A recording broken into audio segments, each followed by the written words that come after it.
Welcome, everyone, to the Islanders Never Say Die podcast. I'm your host, TJ, and with me here, as always, is our NHL analyst and expert, the grumpy old man. They say there's no shame to his game because he is always the same. That's me.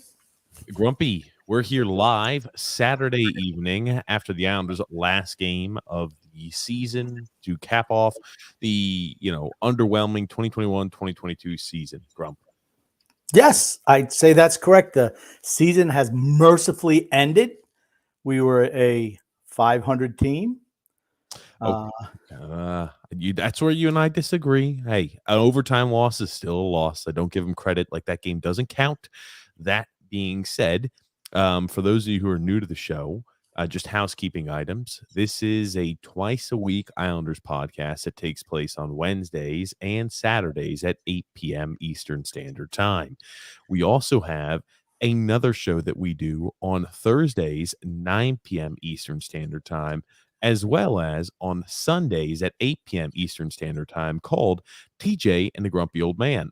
That is a general sports podcast. We talk all things sports, have a good time, have quite a few laughs, and just shoot the shit. That's definitely worth checking out as this year and as this time period now starts the Islanders offseason. If you're looking to say, hey, I want to start paying attention to baseball more. I want to start investing a little bit of my time in the NBA playoffs. I want to get ready for the NFL and college football coming up, even soccer.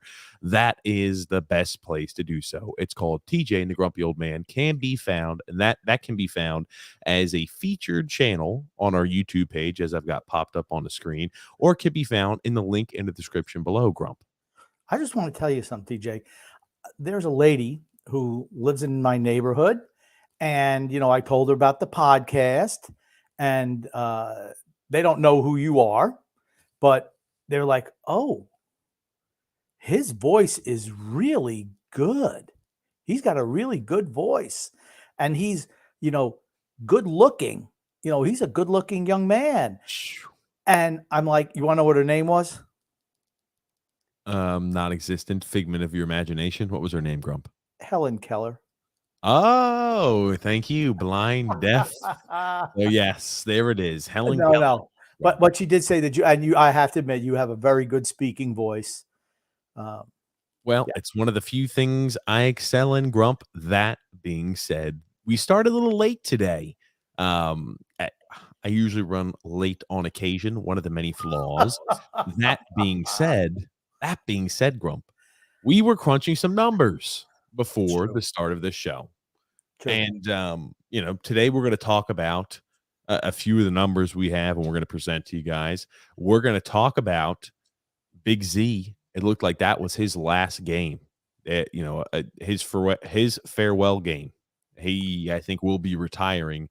Just looking at how he exited the ice, shaking all the referees' hands, all the Tampa Bay Lightning players coming up and shaking his hand, it would indicate to me that in all likelihood, Zdeno Chara will be retiring. So we're going to talk about that, at least the speculation that will now be swirling around just based off the exit he had last evening.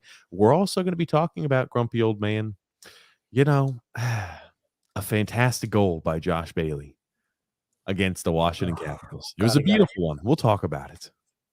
How many goals did he have this season? A whole lot. I can't even count that high, Grump. I think it was in double digits. I'm sure it wasn't. Oh, man. So if you're new to the channel, the best way to make sure you don't miss out on any of the action is by subscribing on YouTube, liking on Facebook, and following on Twitter, Grump. Now, you had an envelope, Grumpy Old Man, that you're going to go ahead and reveal a little later in today's show. Oh, okay. Well, it's right up there. I got to go get it. Why don't you go ahead and get it? And as you're doing that, I will start talking about the stats that I was crunching and the numbers I was crunching, Grumpy Old Man. Okay, that's cool. So the reason I ran a little late today, I wanted to go ahead and see a little bit about what the Islanders' record was against teams that officially have made the playoffs, right? It's something that we had always been talking about. It's something the Islanders have struggled against all season long. And I broke it down into a few different categories. What the record was throughout the entire season, what the record was before the All-Star break versus after the All-Star break, and what our actual records were against specific teams. You'll notice a trend it's not very good. The end results and before All-Star break and even after the All-Star break this year were not good against playoff caliber teams. It's as simple as that. We kind of had that feeling as well, but having the numbers to back it up, I think is worth talking about. So before the All-Star break, our first win against a playoff team did not come until against the Boston Bruins, December 16th. 2 months into the season, it took for us to win against a playoff caliber team. Before the Bruins win, we were 7-12-5. We just weren't good this year. We were particularly. That's not what I'm looking for. I know, but what was the problem we were talking about all year? We could not beat good teams. We were really good beating lesser teams, but playoff teams, we just didn't match up. Right. We look at our record, right, Grumpy? You like to say we ended, what was it, 500? Is that what you say? Oh, we ended 500. The Islanders record was 37 wins, 35 losses in regulation, and 10 overtime losses. Yeah, so I look at that as 37-45, but dice it however you want. Okay, well, you still get the point. What I'm saying, if you have 82 points in a year, we had 84. 82 points in a year is 500. 82 games in a year, yeah. Yeah, and 82 points in 82 games, that's like a 500 record as far as I'm concerned. Okay, I see it that way. I understand now how you're kind of presenting it. Sure, we're a team right around 500 if you look at it that manner. Well, our record against playoff caliber teams before the All-Star break was 2-14-1. Not good.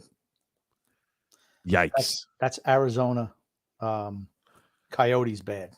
I think Arizona Coyotes over a stretch like that before the All-Star break probably had a better winning percentage against teams that made the playoffs. 2-14-1. Yikes. Yes. It's not good. It's not good. Let's be honest, we didn't match up. But we talked about this all year. We didn't match up with playoff caliber teams. Just don't. Well, what I want to go ahead and actually kind of hit on with this, right? 2-14-1, not great. Our team ended with a record of 37-35-10. So people, a like-minded person would say, all right, if we struggled that poorly against teams that were in the playoff picture before the All-Star break, we must have had a real upswing against teams that made the playoffs after the All-Star break. We really must have been punching above our weight for the remainder of the season. We must have really finished the year strong against playoff caliber teams. If that's the case, right? 2-14-1, we ended 37-35-10. We probably had a much better, maybe we won more games against playoff teams than we lost. Maybe that's what you're thinking. Well, that's also not true. After the All-Star break, our record against teams that made the playoffs this year were 9-14-2. So still a losing record and a resounding losing record. You look at it, right? We had 11 wins against playoff caliber teams this year. The total we had this year, when you look at it as a whole, 11-28-3 against teams that made the playoffs. That's not good. That's an understatement, Crump. Can you tell me what our record was against teams not named Washington and New York Rangers? Well, here's the thing. We had a winning record against two teams that made the playoffs this year. We were 2-1-1 against the Washington Capitals. We were 2-1, 2-1-0 against the Boston Bruins, and we ended up with a 500 record against the Rangers of 2-2-1. If you're saying, hey, let's take out the three team. I don't like doing that, Grumpy. I will tell you this. I don't like doing that because I ridicule people when they go ahead and cherry pick certain items. But I think it's fair to say we won 6 of our 11 games against those 3 teams. Yes, we won 6. And think about this. Over the entirety of the season, I'm not cherry picking the front half when we really struggled, or I'm not saying, oh, let's look at the back half. 6 of our 11 wins against playoff caliber teams came against the Boston Bruins, the New York Rangers, and the Washington Capitals. We always play well against the Rangers, and Washington. Barry Trotz always coaches well against Washington. 6-4-1 against the Rangers, the Bruins, and as well as the Capitals. and I don't want to say, oh, we're just going to look at those items and say, well, take those out of the equation. No, we don't do that. I hate when people say, if you just take out the first 13 games of the season and just go ahead and take out this little trip we had here, the record looks much better. If you take out those time period when we lost those few games when we had players on COVID, we're not doing that. So I don't like when people do it because I think it's nonsense. I'm not going to do it with the situation, but I do think it's worth noting the teams we beat that are in the playoffs at the moment. We had 3 teams we fared well against. It was the Boston Bruins, the Rangers, and the Capitals. And we were 5-25-2 against the rest of the playoff teams. Okay. But you want to know why we didn't make the playoffs this year? That's the reason. That is the reason. It's not anything but that. We didn't match up against playoff caliber teams, period. You can say whatever, the schedule, the All-Star break, too many games here, too many this, too many that. Bottom line, you could not beat playoff caliber teams. Everyone was under the same situation. Everyone was in the same boat. It's not like, we played more games than everybody else. We just didn't perform well against really good teams. And most of those teams, what's the one thing? Washington, I'm not going to say the Rangers, but Boston in particular, those 2 teams, they're not great skating teams. They're not. The teams hold on. The Rangers are a good skating team. That's why I said I'm not going to include the Rangers in there. Well, how can we not include the Rangers if we're looking of those 3 teams, Washington and Boston are not great skating teams. The teams that are really good skating teams who make the playoffs, we didn't match up with them. Well, think about it. Washington and Boston were the only 2 teams we had a winning record against. The Rangers, we drew even 2-2-0. So again, teams that I'm not saying, hey, every team that's slow or every team that lacks speed is a team that we were able to really punch above our weight against in these playoff caliber teams. It's not the case. But yeah, yikes. When you sit down and you crunch the numbers, I had a feeling it was going to be bad. I didn't know how bad it was going to be, but not good. Not good, Grump.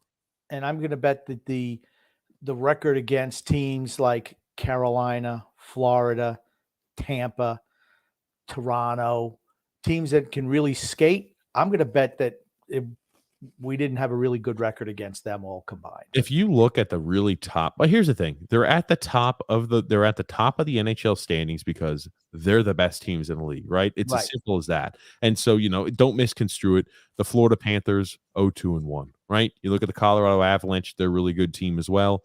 You've got 0-2-0. The Flames 0-2-0. The Hurricanes 1-2-0. I wouldn't put the Oilers as a top tier team. But I mean, the Blues are up there. Toronto 0-3-0. Tampa Bay Lightning 0-3-0. I mean, all these teams that are really, really good teams. And I think, when you look at the playoff caliber teams, I think there are certain teams that are penciled in for a first round exit. I was not very impressed this season with the Washington Capitals down towards the stretch. There's certain teams I think they, are primed for possibly a first round exit. There are, I think, a few teams that might be able to get an extended run, but I think Washington this year they're going to be getting their early boot, and I think Peter Laviolette has to be sitting on the hot seat at that point. Okay. I like I said, that's a whole nother discussion for the off season. But like I said, for me, the season came down to we were not able to hang with playoff caliber teams and teams with speed. For me, we look like an old slow team, and the rest of the NHL is young and fast.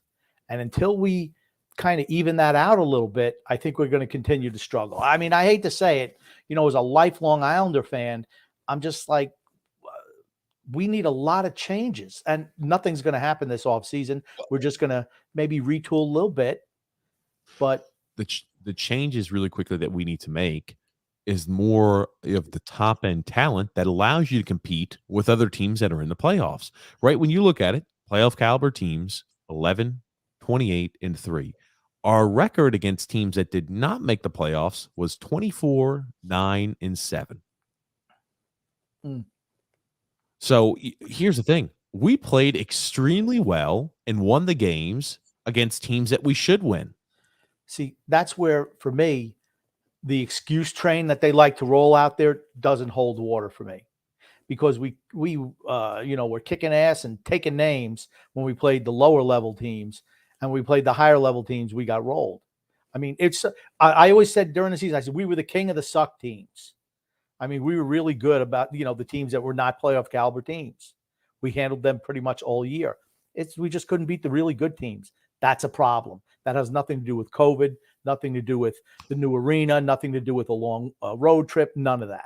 Well, do you remember you saw from Brock Nelson in the article written by The Athletic by Kevin Kurtz recently? He said, it was a lot. It was mentally tough, and he kind of gave the same excuses that the team has been putting out there and saying, we're not using excuses, but it's worth taking this and that and this into account. COVID, a 13-game road trip. He used all that shit in his response. What a shock. That's what they're talking about in the room. That's what the players believe. So that, that's the built-in excuse. But he says, it was just tough when we were having to play 4 games every 7 days. And I think to myself, was it tough against the teams that, were below you? You took care of every single game for the most part against teams that were not in playoff contention all year long. And even towards the tail end of the year, you were 24-9-7 against teams that did not make the playoffs. Were you tired those games when you had to play the 4, or did you get an extra little bump when you're playing the Montreals or the Arizona? Or did you just take care of business the way it needs to be done? And then you look right at the tail end for those who want to say, well, gosh, look, we were, blah, blah, blah, those 17 games, we were this, that, and the other thing in the last section of the season before we went on that 5-game losing streak for the last 3. I hate when you do that. I'm confused where you're going. I'm trying to follow. You've jumped. I don't know what you're saying. Okay, right. I'm drawing a comparison when we were, whatever that 17-game stretch, we played extremely well right towards the end of the year, right just before the trade deadline and right before the last swoon that we had. Our record was pretty good. And they're like, okay, but who are we beating? Again, we were beating teams who were non-playoff teams and losing to playoff caliber squads. If you looked in that Athletic article, it gave you what the exact record was. What do you mean? It told you the record over that time frame where we had a little hot streak towards the end of the year.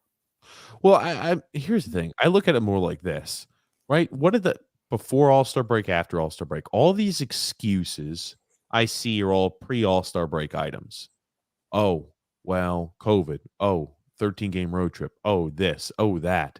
And it doesn't hold water when you say the team was tired having to play 4 games every 7 days, and we're consistently beating the lower level teams that we should beat. If the exhaustion is there, right, that doesn't it affects you when you're playing against really bad teams and good teams equally.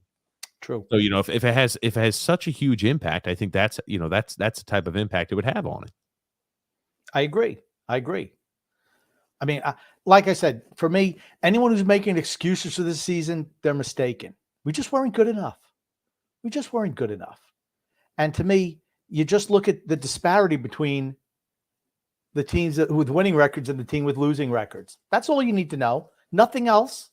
If you take the full 82-game season, it's the same. We were bad against the good teams and good against the bad teams.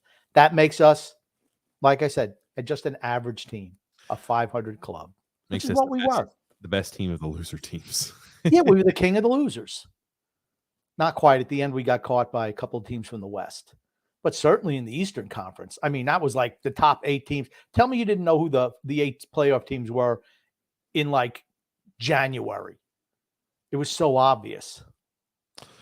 Well, I'm glad you kind of had a chance to buy for some time, Grump. And again, I just wanted to crunch the numbers as you were talking about that of what the record looked like against losing teams after the All-Star break. Because remember, right, we had such a huge amount of games in such a short time period that it should have tired us out. How could we ever compete at the same level night in and night out, right? It's going to be such a tough and arduous season.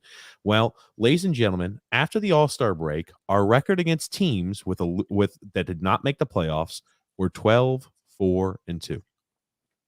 That doesn't indicate that, oh man, having to play 4 games every single 7 days has really tired us out. You beat every 12-4-2 against teams that didn't make the playoffs when you had the shortened schedule, when you had the schedule was condensed. Does that indicate, yeah, we were so tired we didn't even play well against the shitty teams? No, it doesn't to me. And my concern is if that's the way the guys in the room think, we're in trouble next year. You're in trouble. Because I think they're overlooking. I cannot believe, honestly, they might say that to the press, but honestly, if the management of this team and the coach looks at it objectively, they're going to come to the same conclusion that we did. We just couldn't hang with the good teams. And we have struggled. We have always been about a 500 team against teams, that make the playoffs. It's as simple as that. And even if you were to alter in course direct, let's say the pre-All-Star, and let's say we carried the same exact winning percentage or point percentage we did pre-All-Star break against winning teams with winning record, and then post-All-Star break, you still didn't have enough. You didn't have the 16 points needed in that span in order to make the playoffs. So even if you said, all right, all things going normal, just like it was after the All-Star break, it still would have been on the outside looking in. And again, that when you look at it from a fan's perspective, changes need to be made. I think that right before and even halfway through the season, people would have called there was still that stronghold of Islander fans saying, roll the same thing back, roll the same team back. We need to do the same thing. This team was good enough to get us to back-to-back Eastern Conference Finals. We could still roll with the same exact cast, characters, and crew and be successful. That being said, the way the team struggled this year towards the tail end, I think a lot more people are under the understanding that major changes have to be made. Yeah. I mean, just one more thing about Washington lost the last 4 games of the year. They lost the last 4 games. They just checked out. I think they're going to get rolled by Florida. But, that's a whole nother story. For me, I don't see how anyone can objectively look at the team and say, okay, if we don't make some major changes, how are we going to get better? How internally can we get better? I just don't see it. Yeah, major changes have to be made. There has to be a lot of moving and shaking done if you want to make this team back into a playoff contender. It's not like we're in the article I read from Kevin Kurtz too, right? I saw he had brought up and tried to liken the Islanders situation to that of the Tampa Bay Lightning when they missed out on the playoffs in the 2016-2017 season. And he said, oh yeah, just like the Lightning, the Islanders were plagued with injuries this year. I think to myself, the Islanders had one player injured for an extended time period, and that was Ryan Pulock. Other than that, Mayfield was out towards the tail end of the year. What did he miss the last 10, 15 games of the regular season? We were very fortunate with injury. It wasn't even like Mayfield and Pulock's injuries overlapped each other. We were down one top 4 defenseman, and when Mayfield was there, one top 6 defenseman, for maybe a stretch of 40, 50 games. So we're missing one defenseman, very healthy in the forward group. Oh, yeah, we lost our 4th line right winger, Cal Clutterbuck, towards the tail end of the season. How could I forget about that, too? But I think we're very healthy this year. Yeah. Okay, so we had some injuries this year. The last 2 years in the shortened seasons, we had virtually one injury each season. One to Pelech, one to Lee. That was it. No one else missed any games.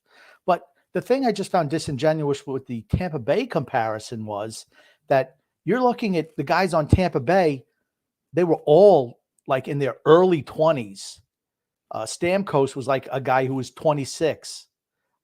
That's what you're talking about. You're talking about a young team who has a chance to fight through this. This is an older team, the oldest in the NHL.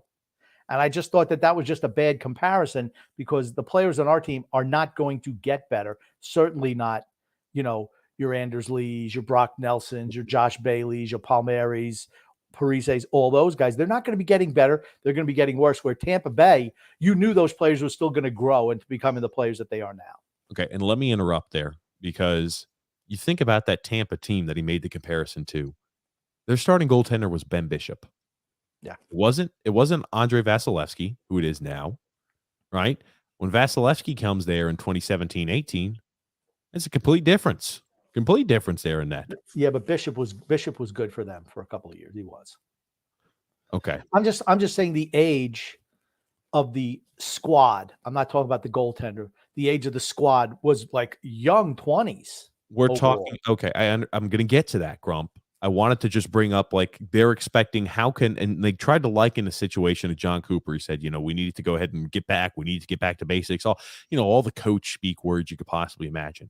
They brought in a brand new goalie who comes out and turns out to be a guy who's a Vezina caliber goalie the next season, right? They upgrade from Ben Bishop was not good that last year with Tampa, Grump. I'm looking at those numbers.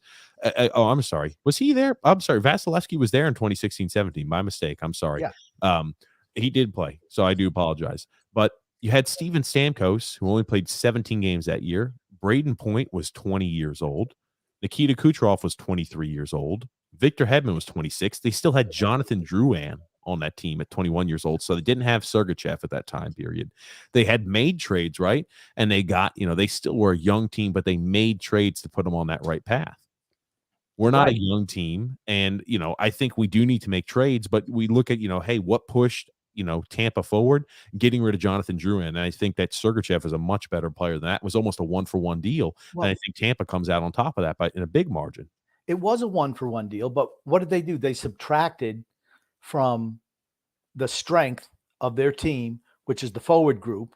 And albeit he was a younger player, but he didn't fit what they were trying to do. And they brought in Sergachev, a young defenseman from Montreal. I mean, that's what they needed, a puck mover. I mean, I don't think Sergachev is the greatest player on the planet, but he's good for that team. And I think he's a good defenseman. Not great, but really good. I mean, but the whole thing was, for me, you're talking about the majority of that team, young 20s. Yeah, and even Yanni Gourde, too, was only 25 that year as well. They had a lot of guys in their mid-20s and some in their young 20s that are really, really big, impactful pieces currently. Right, and they still had to learn how to win, right?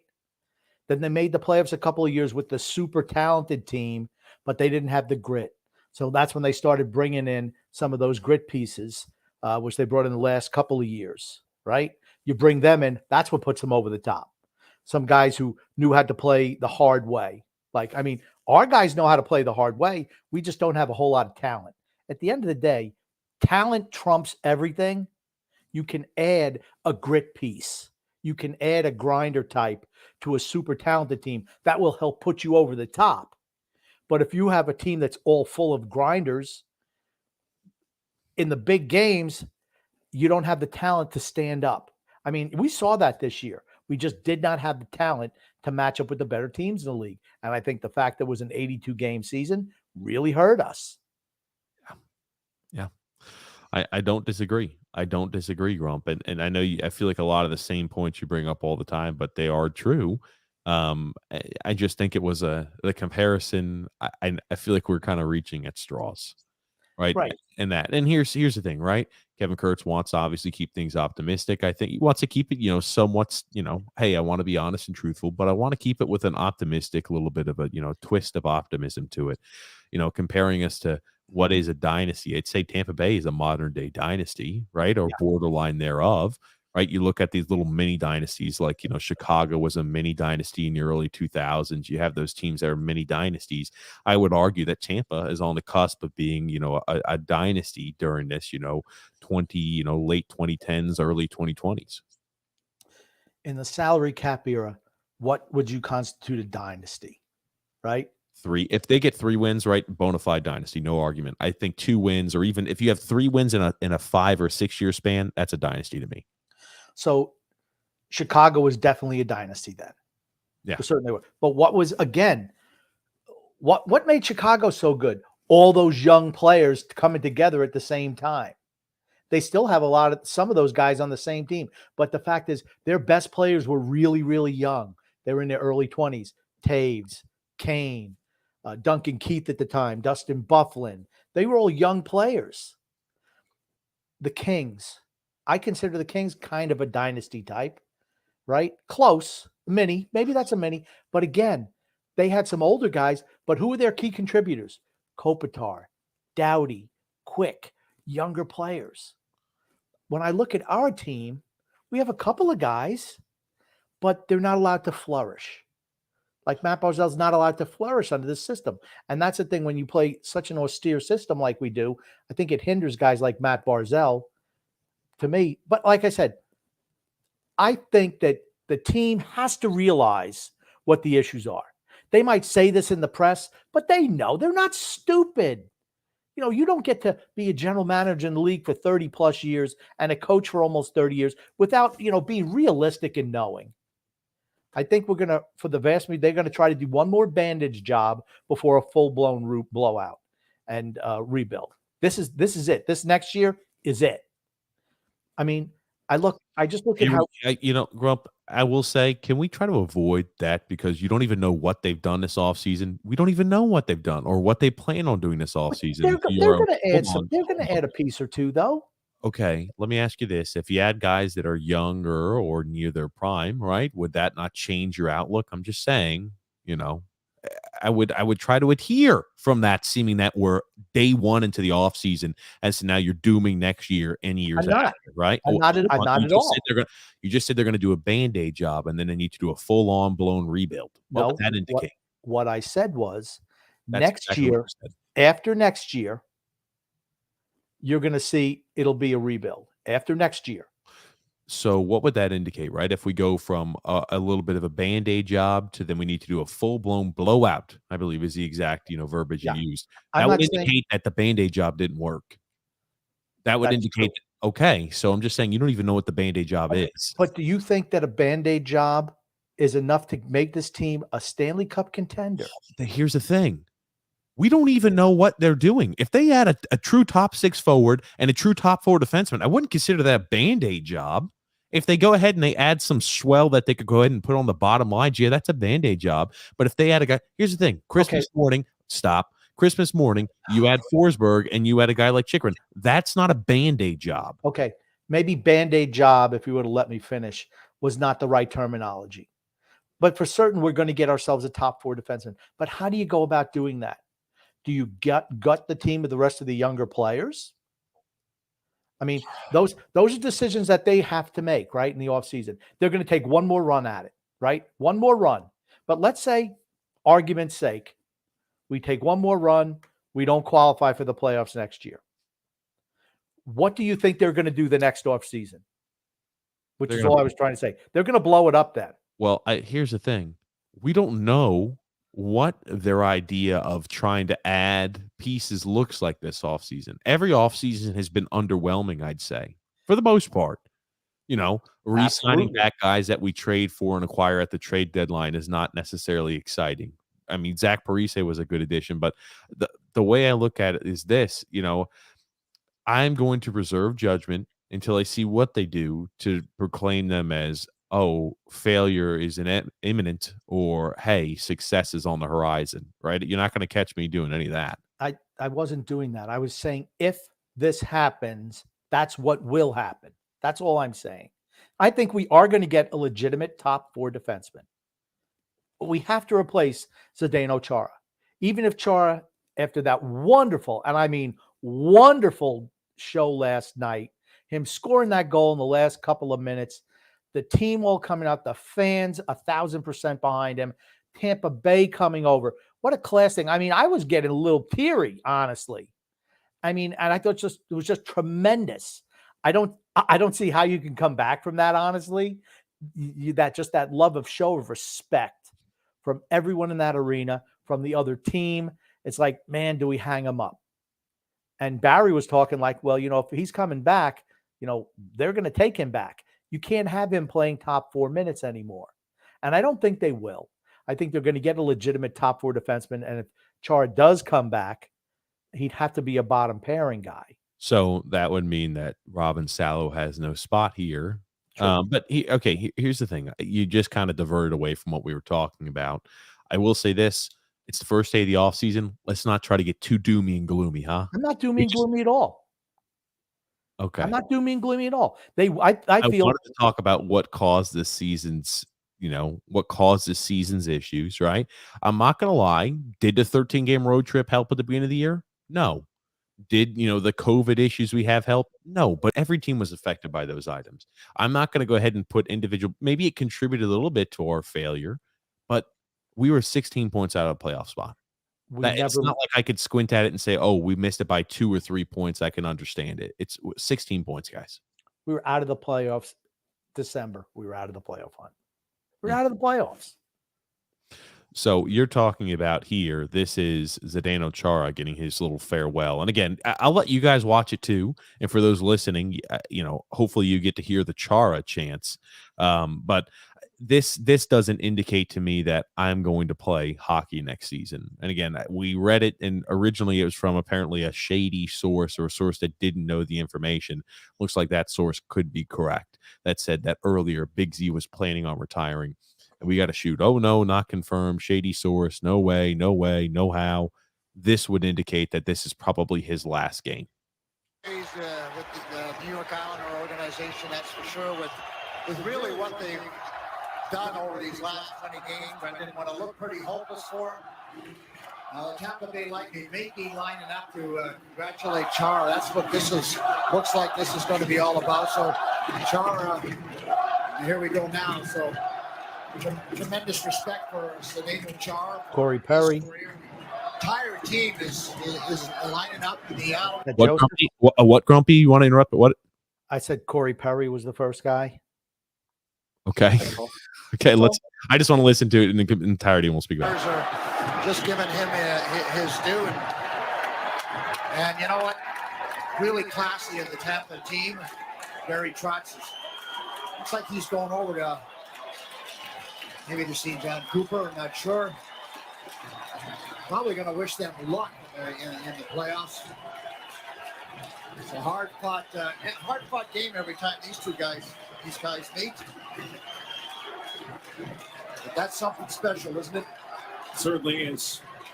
Chara had not addressed his future. Even Barry Trotz saying prior to the game that he hadn't heard about whether or not this would be Chara's game. But from the looks of what we've just witnessed, the way the Islanders players reacted, the way the Lightning players, the way the coaches and officials have come over to shake the hand, it certainly looks like this could be the end for one of the game's all-time greats. Yeah, and Grump, you don't go and have a handshake line with the opposing team and officials giving you a handshake unless that's probably the last game. Unless there's some type of inkling that something like that's going to happen. But honestly, moments like that is what makes hockey special compared to other sports. It's just, that was just a special moment. Just special. I'm rooting for Tampa Bay. I'm going to tell you right now, rest of the season, I'm rooting for Tampa Bay. That was such a class move by that organization. I'm rooting for them because I don't have a dog in the fight this year. You always root for Tampa. I never root for Tampa. You rooted for them last year in the playoffs. I did not in root the finals. In the finals, you did. I respect them. I respect greatness. But now this year, I'm rooting for them. Absolutely, I am, because that was just a class act by class organization. Just that plain and simple. I'm not disagreeing with it. You know what that means, though, right? They probably got knocked off in the first round. I want to get back to actually talking a little bit about what that means, Grump, because again, I would pencil that in all likelihood, that's Chara's last game. You might say I don't know how there could be any stipulation with that. You don't go off the ice, right? Every single teammate is giving him handshakes and high fives on his team. It's not like we're high-fiving everybody and John Gabriel Pageau's high-fiving Anders Lee and Brock Nelson. No, they're shaking Zdeno Chara's hand. And then you have the Tampa Bay Lightning line up and all individually shake his hand. And then the referees do that. I believe in what, my thought process is on this. In all likelihood, he let them all know before the game that he was retiring. This was his last game. And I think something that kind of went under the radar a little bit. Who was the last defense pairing that Barry Trotz put out yesterday when it was 6-4? Andy Green and Zdeno Chara. Yes. And yeah, I agree. I think they're both done. So you're going to need two left-handed defensemen in essence. So you get yourself, because I don't think Chara's coming back. I don't. But if he did, it would have to be a bottom pairing guy. But let's say they get a legitimate top four left shot defenseman. You can have Salo play on the bottom pair with Mayfield. That's what and then your defense is pretty good again. People underestimate, yes, our defense wasn't as great. Sorokin was left out high and dry, and so was Varlamov at times this season. I think it was because of lack of team speed on the back end. Salo's a pretty good skater, and if you get another left-handed defenseman to put up there next to, I would say, Pulak, I think then our team speed back on defense is much, much better, which will make us a better team. Okay. And I think next year we will be better if we can do that defensively. We have work to do on the offensive end. Absolutely, we do. We're going to have to move a couple of forwards out if we want to add a forward in. And we're going to have to stay healthy. That's something, and I know that they, in that article, right, they tried to liken, Tampa had some big injuries, they had some serious injuries.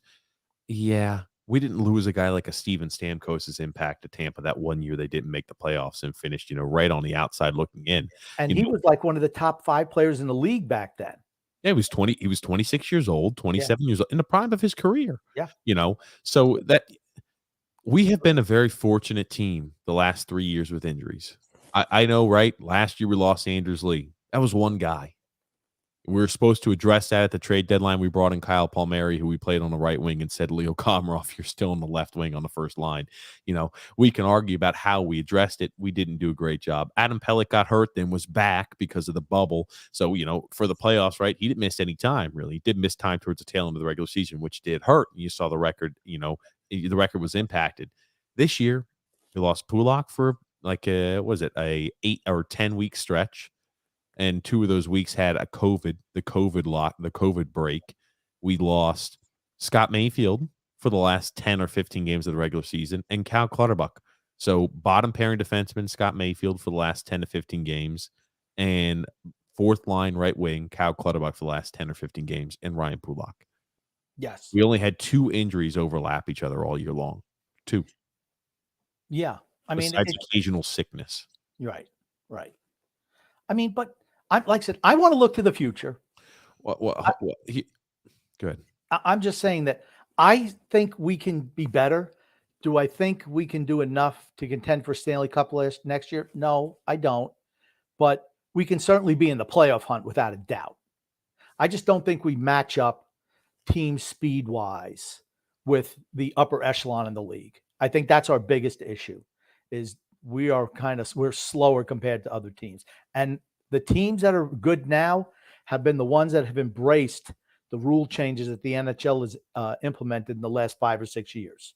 Those are the teams that are right up at the top now. That's smart. That's smart thinking. And let's be honest, Lou being 80-something years old, that's not the way that he was taught hockey or has been an administrator all these years, is by playing by the new system. That's not his strength. They should bring somebody in this offseason who maybe has a little bit of more of that in mind. And maybe that can, with Lou's tutelage, you can see them maybe start to make a slower transition to the new style of hockey. I think that's what it's going to take to make the playoffs and win in the future. Do you think if you say that every podcast? Yeah, I thought I said that very nicely. Well, no, hold on. I did, but I was just asking because you bring it up every show. I know the Islanders brass and the Islanders listen to us, but do you think that's going to go ahead and say, okay, we've got people asking for us to bring in a Johnny Two Shoes underneath Lou? Do you think that's going to be the tipping factor, Grump? No, but I usually I yell it at them. But today I'm just trying to catch some flies with honey as opposed to vinegar. So what can I say? Look at that. Look at you. Smooth operator, grumpy old man. Look at you, Grump. But we also, guys, I know you're listening. We do have to move out some of the veterans on this team who make, a bloated salaries. You got to do whatever you can to get rid of them. They all have modified no move, no trade clauses. Josh Bailey doesn't.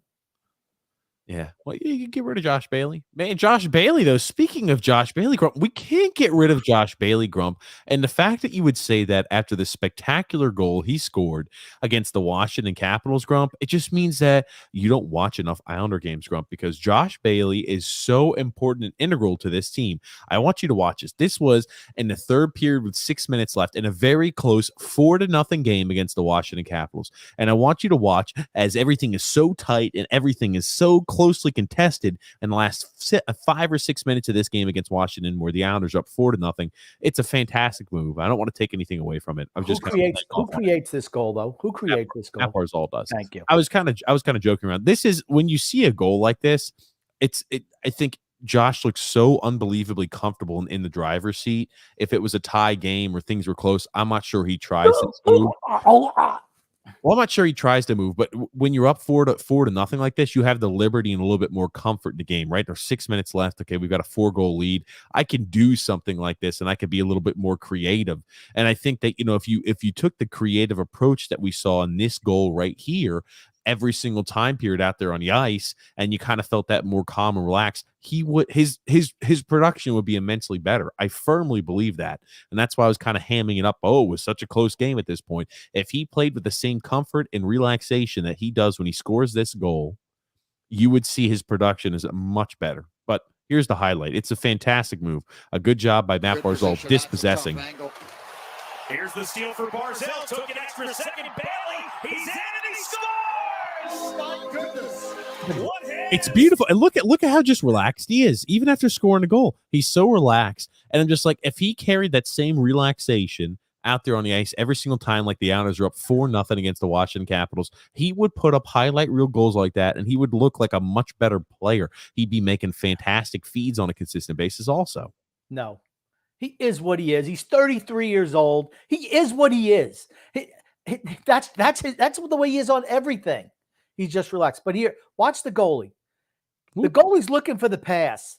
The goalie's looking for the pass. He doesn't even, he's like, I don't know what to do. He never shoots the puck. And he just kind of stood there. It was a 2-on-0. He's waiting for the pass. Hold on. It's everything. I'm talking about the relaxation, right? Look at the move. When do you see Josh Bailey's not a fantastic stick handler?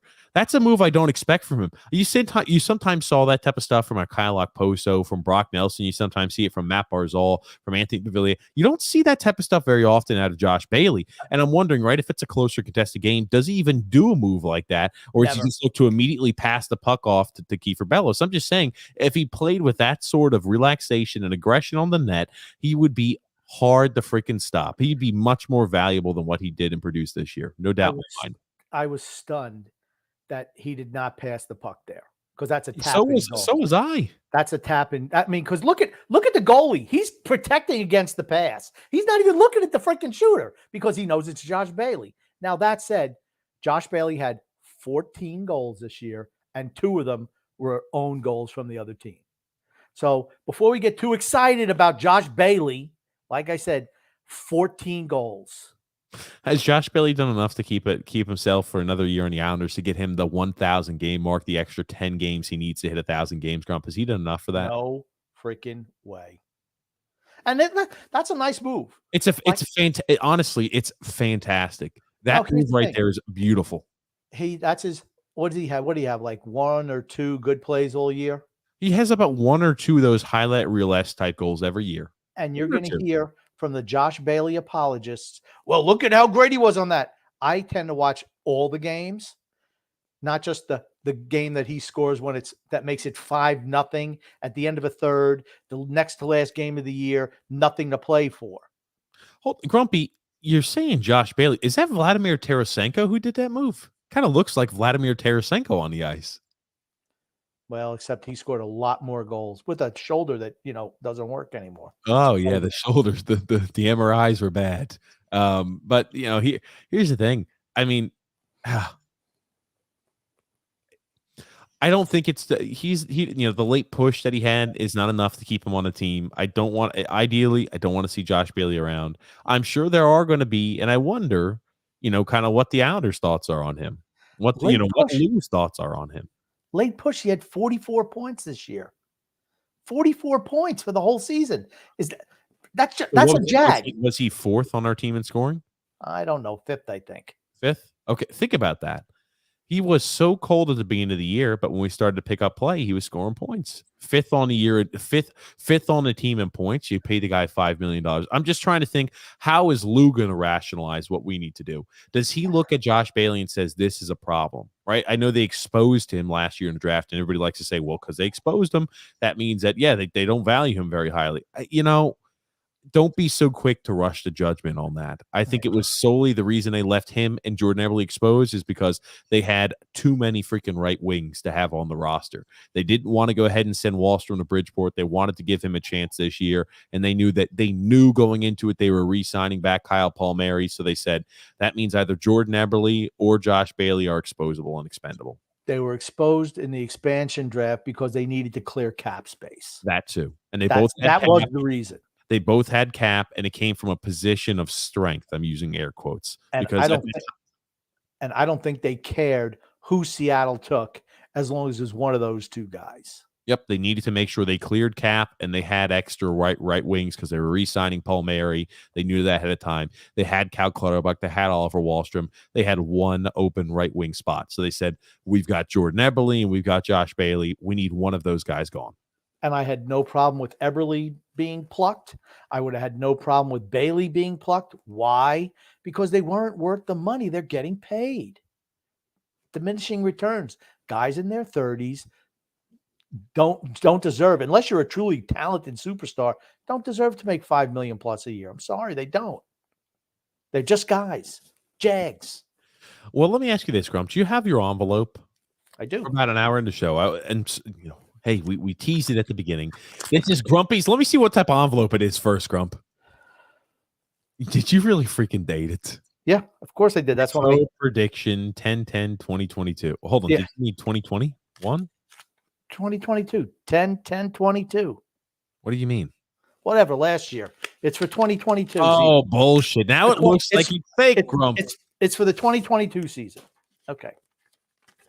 Let me see. We need to get somebody to look at this paper and see if it's been aged enough.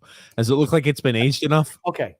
Hold on. Let me see. I want you to show it to us on screen. Well, too. do you want me to read the names and then show it? I'd like you to be able to read it and show us at the same time. Can you do that? To flip it and read through the paper backwards? No, I can't. No, I can't do that. Number 8, and I don't even. What place did they come in? I don't even know. But I had some things right, some things wrong. I had the Devils being 8th because I just don't think they're that good. They finished 7th. They finished 7th. Okay. I had Columbus being 7th. They finished 6th. They finished 6th. Always close. I had the Rangers finishing 6th. Oh, God. Oof. Missed on that one. I had your New York Islanders rated 5th. Where's where they finished? I had Philadelphia's 4. Oof. They were dead last. They were 8. Yeah. Like I said, I missed. Those are the Rangers and them were the two big misses. Washington 3rd. Yeah, they were 4th. Pittsburgh 2nd. They were 3rd. And Carolina 1st. Yeah. Let me see, Grumpy. It looks like that was freshly written down. Can you go ahead and smear the ink real quick to make sure that the ink's still not wet, Grump? I'm seeing a little smearing. I think he just got done. He wrote that 10-10-2022. Yeah. Of course, that he has went into the future and then grabbed it. And of course, that has. I mean, I could probably do this for next year too. Matter of fact, I will do that for next year also. But I remember talking. I need you to, when you do it, I need you to, on the day we talk about it, to have like the one of those special little envelope, seals? and I need to see it. I need to see one of those medieval seals, like a wax like seal. The wax seal. Okay, we will do that. We'll do that on camera. We'll do that. There it is, Grump. Oh man. So, hey, the Islanders didn't make it. I really thought the Islanders would finish in 3rd or 4th. I couldn't remember what. I think I picked them as 3rd, but finished 5th, out of the playoffs. So, yeah. Disappointing. But I mean, even months ago, I was saying we're going to come in 9th in conference. I mean, it was so obvious what was going to happen. I'm still not sold on Columbus. Philadelphia is still a train wreck. What do you mean by you're still not sold on Columbus? What does that mean? Even though they were ahead of us at the time, when I made my proclamation that the Islanders were going to come in 9th, I wasn't sold on that. And everybody else is a bottom feeder. To me, the Eastern Conference is so top heavy and bottom heavy. It's like, who's going to make it. You're going to slowly see there's going to be a time period when they're a little closer, and then you're going to see it flip. I mean, think about Columbus, too. You got the Cole Sillinger, who played fresh, drafted this year, 2021. He played the entire season. Kent Johnson popped his little head up there towards the tail end. You've got a lot of young players across these teams. The Devils have a lot of young players that are producing. The Buffalo, not in our division, but the Buffalo Sabres are another team that has a lot of young players. And guess what? The Detroit Red Wings did not go ahead and decide to renew their head coach and assistant coach's new contracts. So the Detroit Red Wings and Stevie Y will be looking for a new coach. They need to start adding some veterans to their team. That's something they need to do. Yes, I think so. to take the next step, because their record was not much better than it was last year. They weren't very good this year. I know you like them, but they're not buttoned up defensively enough. They need to have some. I mean, I know they were hoping that from Letty, but you weren't getting that from him. But I mean, they're a team that needs to add some veterans to the young guys right now. They had 74 points this year in 82 games. Last year, they had 48 points in 56 games. Okay. Better record. It was better. Yeah. It's not. Here's the thing. The coach is not going to be there. Okay, but the 48 points was in 54 games, all right? What? The 48 points was in 54 games, 56, all right? 56 games. Okay, so, So, no, they had a much better record this year, winning percentage-wise, than it did last year. Okay. I mean, you have 48 points, right? That's 8 points off of, the 500 record of the 56 games there in a shorter time span. This year, you've got 8 points, but over 8 points away from the 500 mark, but more games played. So they finished up with a better winning percentage this year. They did. Okay, but not enough where you could say they made a big jump. I expect the big jump to be coming this upcoming season. Okay. They're going to be a team that's fighting for a playoff spot. I do believe that. You look at them. What's the goal for Detroit? Can you even compete to make top 4 in division? I mean, is Boston totally falling off? Not if Bergeron comes back.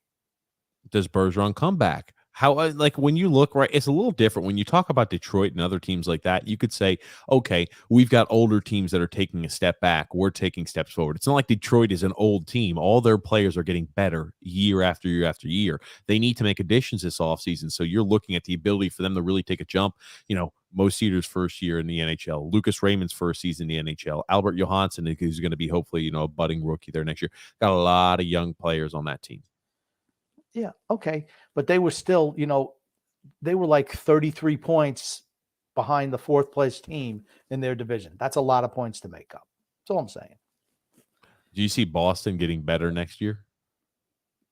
I don't know. see them getting 33 points worse. I see Detroit getting 10 or 15 points better. Okay. Detroit has over 30 million in cap space. Yeah, they've got some guys to sign too, if I recall correctly. Here's the thing: Stevie Y knows what the hell he's doing. There's one thing I've learned here, and Stevie Y's young general managing career. He knows how to build a team. That's true. He's been there 3 years now. Okay, just saying. But hold on. What are you just saying? I'm just saying he's been there 3 years. They haven't made a whole lot of drastic improvement. That's all. I realized they were a train wreck. I understand. Or were a train wreck, right? That's what happens. That's what happens when you have to go full on rebuild. Just watch that, Islander fans. Think about it. What? Nothing. What do you mean nothing? What do you mean? I'm just saying, watch out. Be careful. We could be there soon. Jesus Christ. Okay. I want to talk about the positives of the Islanders season. I wasn't even talking about the Islanders. I was talking about the freaking Red Wings. Why have you drawn this back to the Islanders for a second? I was going to read. Because I like the Islanders. It's the Islander podcast. That's why. No, you just can't stop freaking. You have to talk all the time about, oh, yeah, we're doing so doom. You're the doom and gloom. First podcast in the postseason, already dooming and glooming it up. I'm not dooming and glooming at all. I just said I want to talk about the positives about the Islanders. That's exactly what I just said. And you're saying it's one of those fake items. It's one of those fake statements that you make. Yes, it is. It's a false. I think our goaltending is set. One move to get a solid, good puck moving left shot defenseman. Defenseman, God damn it, left defenseman. Just call him left defenseman. Then our defense is right back. The tougher work is going to be the forward group. That's going to be the tougher thing. But we're not very far away defensively at all. Where we can be better defensively, we are going to have to find some way to score more goals. So I think that's fair. Right? Yeah. Yes. Right, Grump, I'm ready to jump into the ad, and you're trying to introduce. What are you looking at on the screen? Are you hold on? Are you trying to build off of this to something else? Is that what you're doing? What are you doing? Are you trying to build off of this to something else? Just so I know what you're trying to do right now. I just wanted to see the goals by our $5 million men. How many goals they had this year? Oh, God Almighty! It's not many. That doesn't sound too positive. Talking about the positives, Grump. That doesn't sound like a positive Grumpy would be doing something like that, Grump. Remember when I said I feel like that's a setup that you don't want to actually be positive right now about him? And here you are talking about, I'm trying to look to see how many goals the $5 million men on this team have, and it's not too many. That doesn't sound like a positive item, Grump. You realize we only had 2 guys on the team score more than 20 goals, right? Just 2 Brock guys. Nelson and Anders Lee, right? That's it. Yeah.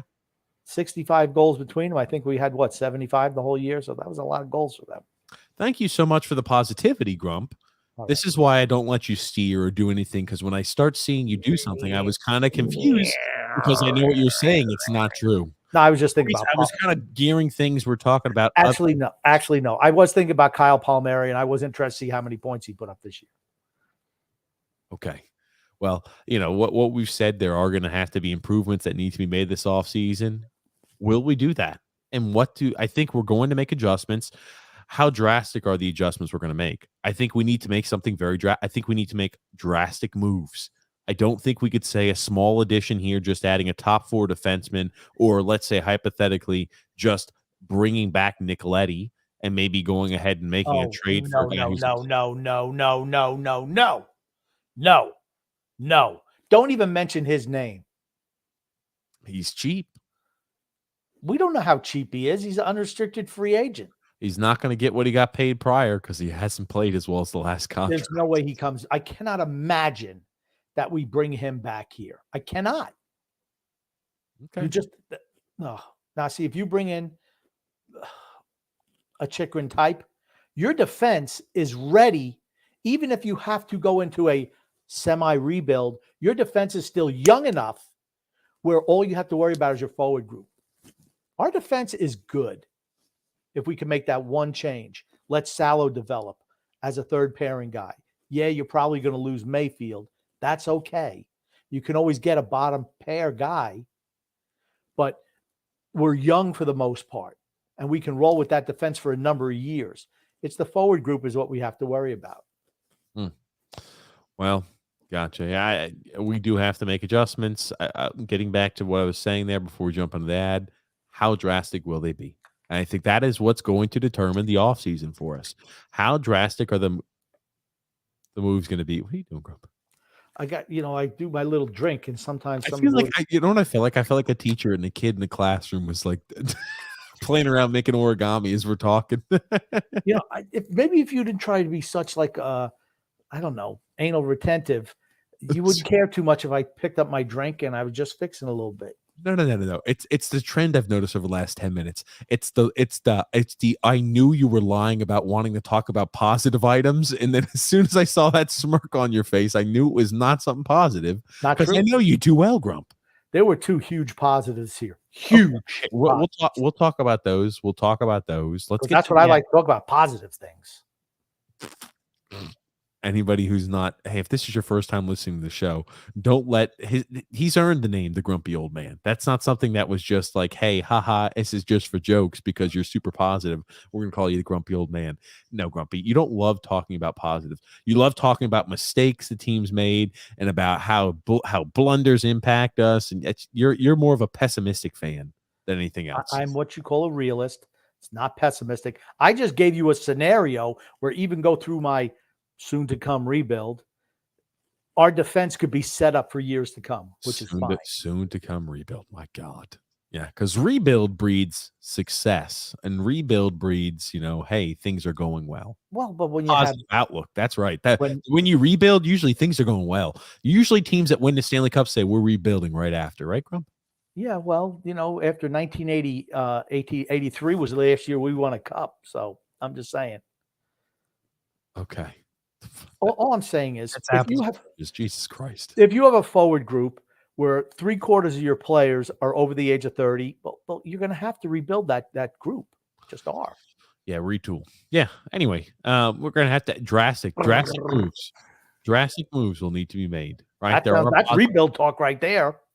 Drastic moves. No, I think we need drastic. I consider a drastic move adding and bringing in core pieces. Right. It's not how many, right? It's not like, oh, God, if we got rid of a whole bunch of bottom line guys, those are drastic moves. We've had to rebuild. It's about the core. There's certain Josh Bailey's a part of the core and has been a part of the core for years. Oh, he blows. Did you about just spit out your purple drink when I said that shit? I was going to do a spit take, but I'm like, man, I how saw the dumb way is you're that? sitting up in that chair. I was like, what the hell, dude? I'm like, ugh. How dumb would it be for me to spit all over my own house? Just stupid. I'm glad you didn't. But he's been a part of the core for years. 990 games, Grump. That's why we don't win anything. Hold on. He's part of the core. That's why we don't win anything. I want to pick on you again. Put it back up your water bottle. Dude, you took like 4 sips and there's like barely anything gone in the drink. How Grumpy, I got to start getting you on grown man sips. What does that go? I'm just giving you a hard. Grump, it's the first time of the offseason. The friendly banter will be flowing at an all-time high this offseason. Lots of guests to go. But, you look at the two big pluses this year, and there's no doubt about them. Sorokin, again, showing that, hey, I'm the guy. I'm a top 10 every year, top 10 goalie in the NHL. I'm arguably already a top 5 goalie in the NHL. And Noah Dobson, right? Noah Dobson got more than the 50 points that originally we were keeping an eye out for, right? And what do you end up with? 51, 52 points on the year? Yeah, something like that. It was 50. Oh, hold on a second. I don't know. You don't need to worry about pulling it up, Grump. I'll get it. But you want to talk about the positives, didn't you? I was giving you a chance to talk about them. I thought you said you were doing an ad read before you did that. Talk about the positives, because after we get back from the ad read, we're going to go through comments. Okay. They're probably going to be negative, not like me, positive.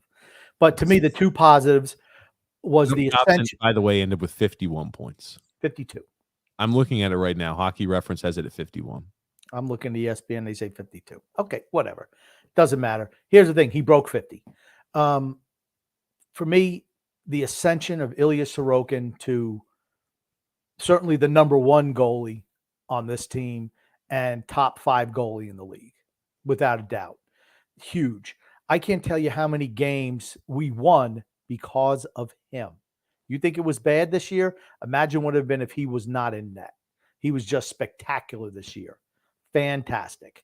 I don't think it could be understated, his impact on the team. Really He's able to go ahead and mask some of the deficiencies that this team has, right? If it wasn't for and here's the thing, Varlamov is no chopped liver. Varlamov did. Are you showing Dobson stats, not Sorokin?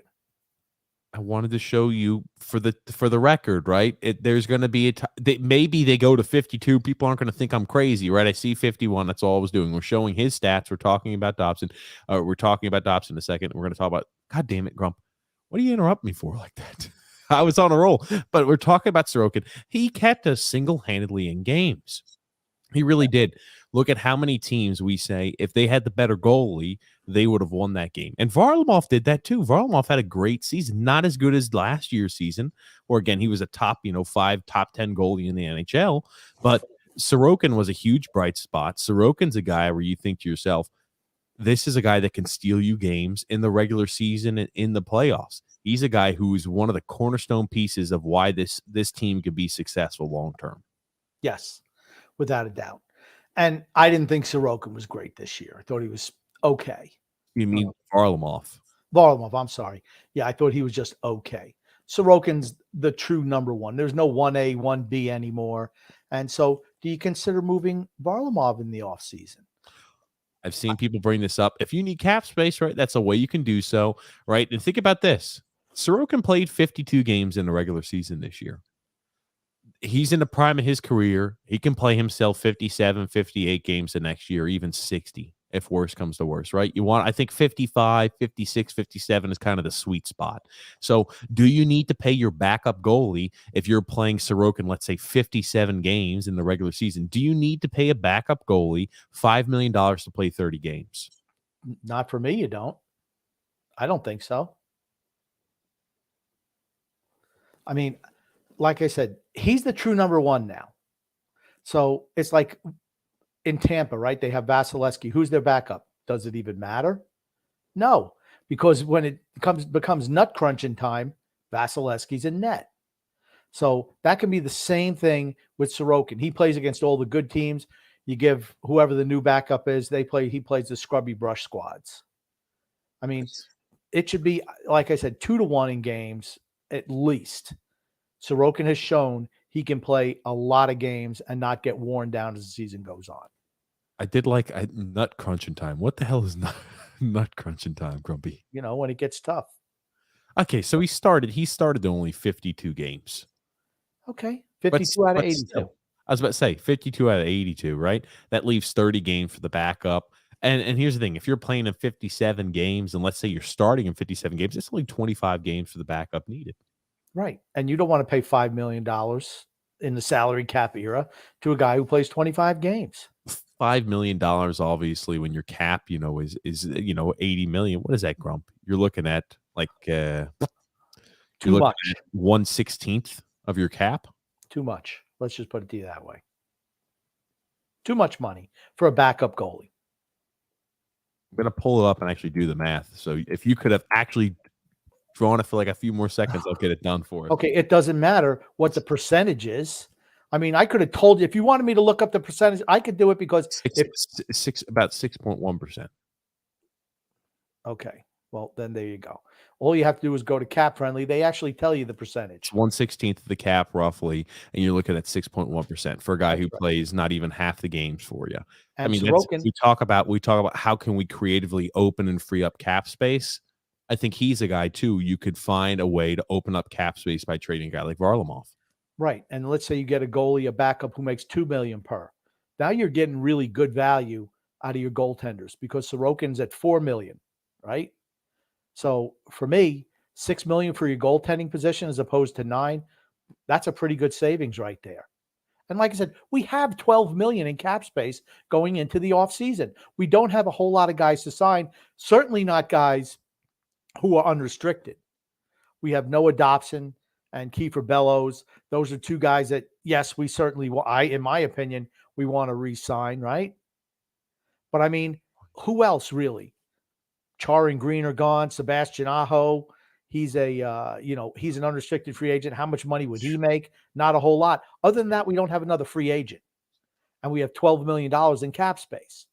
We can do anything we really want to if we're creative. And we'll look, we're not going to jump too much further down this hole because remember, we got a whole off season. So I just wanted to mention, right, he takes up cap space. I'm just saying we could free up a little bit of cap there. We'll get into more specifics on a real in-depth detail this off season because this is podcast number 1 of the first podcast of the off season. Okay, that's fine. But yes, we do have cap space. We can free up cap space. And my point was, with Sorokin playing as well as he's played here this year, do we need to go ahead and tie $5 million to Varlamov? Probably not, if you're only going to need him to play 30 regular season games like he did this year. Okay. You're having a fun time, man. Yeah, I was the show on schedule. I told you we're not going to be here for 3 hours today, and you're getting around like this. What is that? That's right. I'm sorry. My bad. Fuck. God almighty. Don't worry. I was doing a rocket ship. I was doing a crashing rocket, a boat. I'm the only thing, honestly, was I heard you because usually I'm bouncing between screen. But here's the thing. Sorokin's a huge positive and a huge plus for this team this year. Noah Dobson really taking a step forward is another huge plus this year. I think there have been disappointments, right? I think that Anthony Beauvillier struggled this year. I think Matt Barzal struggled this year. Obviously, Oliver Wahlstrom struggled this year. A lot of forwards struggled. And that's the crux of the issue. I think we've seen that Kiefer Bellows can be part of the solution going forward, or at least can play a role, right? I think that. For everybody who said he can't even play on a game in, game out basis, that's wrong. Yes. And when you say Dobson, he took a step forward, I think he took a leap forward. I said a huge step. If I didn't say huge step, I meant to say huge step. I thought he took a huge step forward. Yeah. I mean, he's the best defenseman on the team right now. All around defenseman. Yeah, I definitely. Absolutely. Absolutely. Mm-hmm. Yeah. So, there definitely are some pluses. There's areas where we can build off of. That's for certain. There needs to be quite a bit of moves this offseason. As the things get closer, right, we'll talk a little bit more about, possibly what moves they can make. There needs to be a few huge additions, right? You can't sit on your hands this offseason if we want to make a push for, the Stanley Cup. Right. Or even the playoffs. Okay. I'm going to say the Stanley Cup, but you can say I'm going to say playoffs because we're not a playoff team. We have to make moves even to be a viable playoff team next year. Just do. Nothing wrong with that. If you're not moving forward, if you're standing still, you're going backward. That's the way it is. Yeah, And backwards. the last few years, we just kind of stood in place. Yes. But Grumpy, now's the time for the ad read. Today's sponsor is brought to you by a DraftKings, Grumpy old man. Hockey fans feel the action on the ice like never before with DraftKings Sportsbook, the official sports betting partner of the NHL. Right now, new customers can bet just $1 on any team and win and get $150 in free bets if they do. If Sportsbook isn't available in your state yet, you can still hit the ice for cold hard cash. New customers can make their first deposit and play for free for thousands with DraftKings Daily Fantasy Hockey Contests. Draft your lineup of 8 skaters and a goalie and rack up points with goals, assists, saves, and more. DraftKings is safe, secure, and reliable, and best of all, you can deposit and withdraw your cash whenever you want. Download the DraftKings Sportsbook app now and use the promo code THPN and bet just $1 on any NHL team to win and get $150 in free bets if they do. That's promo code THPN at DraftKings Sportsbook, the official sports betting partner of the NHL. Must be 21 years or older. Restrictions apply, and see the show notes and the description for additional details. Good job, TJ. Thank you. Master Lego Yoda. Yeah, I was late. Dimitri P said he's got some Wendy's. Oh man, I was about to say, Grumpy, I haven't eaten dinner yet tonight. I'm either between pizza or some tacos. So if anybody else wants to weigh in on what I should eat for dinner, I'm kind of up in the air. I really want suggestions. Emmanuel R says, good evening, gentlemen. All right, give me your final grades. I'm giving them a C. This team was bad all around, but let's not pretend the new arena, the shitty schedule, and COVID didn't affect them. I think it did affect them, but not an unbelievable amount of effect. I think it did affect them a bit, but it didn't change us from being a playoff caliber team to a non-playoff caliber team. D. C, no. You're a team that went to the conference finals 2 years in a row, and next year you don't make the playoffs. That's not a C. That's a D. If we would have made the playoffs and gotten beat in the first round, maybe that would be a C. This is a D. We weren't even close to sniffing the playoffs this year. There's no way they get a passing grade at all from me. The way I look at this year, I don't look at it as a write-off. I think it's foolish to do that. And I've said it before. I think it's foolish, and it's short-sighted. You're ignoring the actual problems that the team has. I think that now, right, that they said they're going to be making moves or intend to make moves, right? People will say, oh, okay, yeah, maybe it's not a write-off. We've seen that kind of shift a bit of the mentality of common fans. I would probably put it around a C minus, Grump, or a D plus. It's that weird in between, right? We're teetering on. It's like what's the difference between a C minus and a C plus? We've got whatever that number is in a half.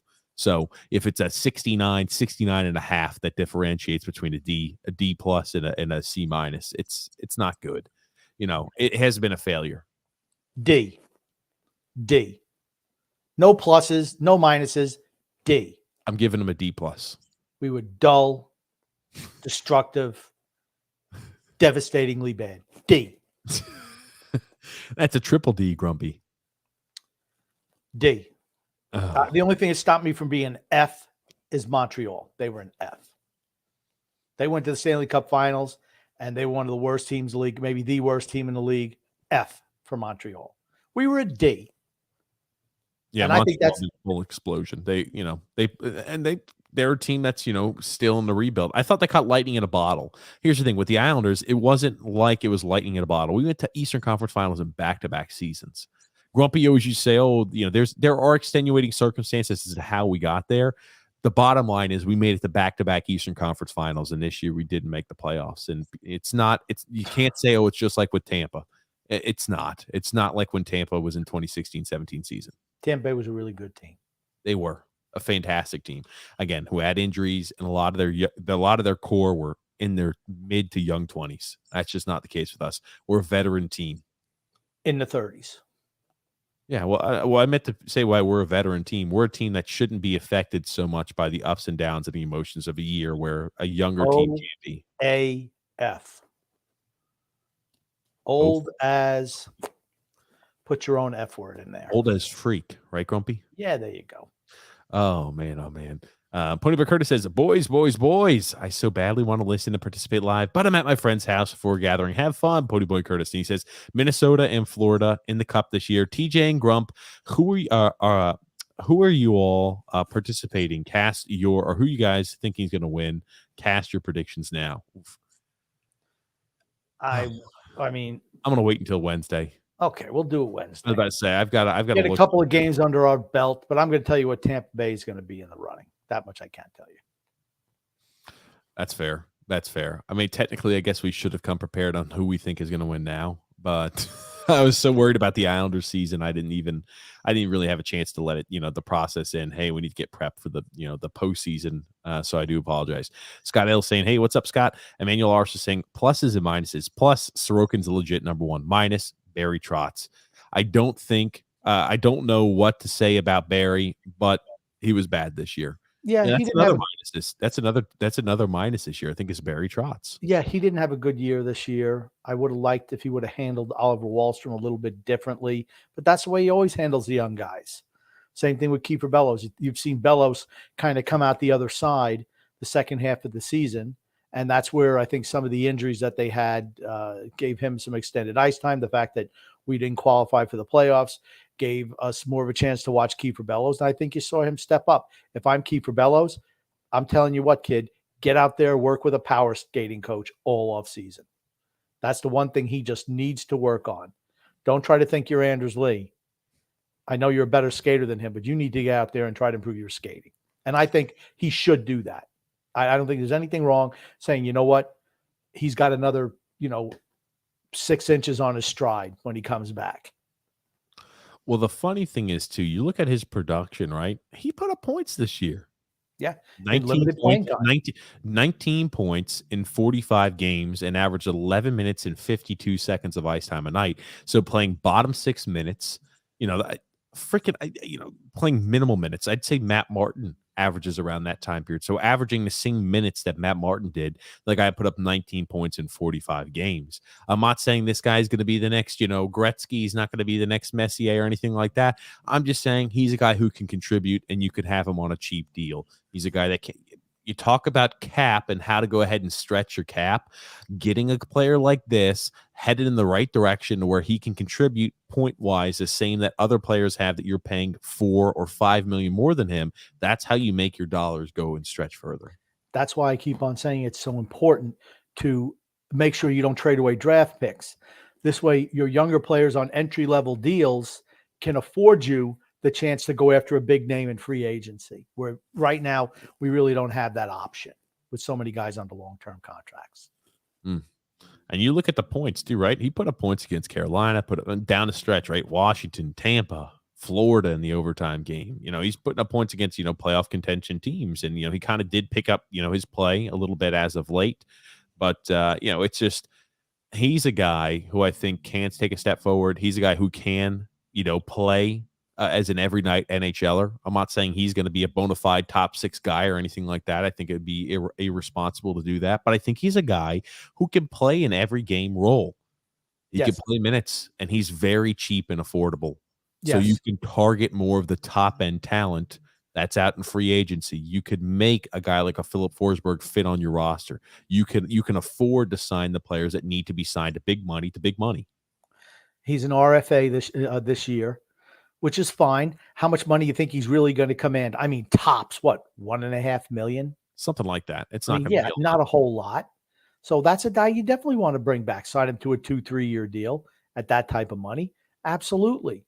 The thing is, we have to move some of the guys who make big money on this team. That's imperative.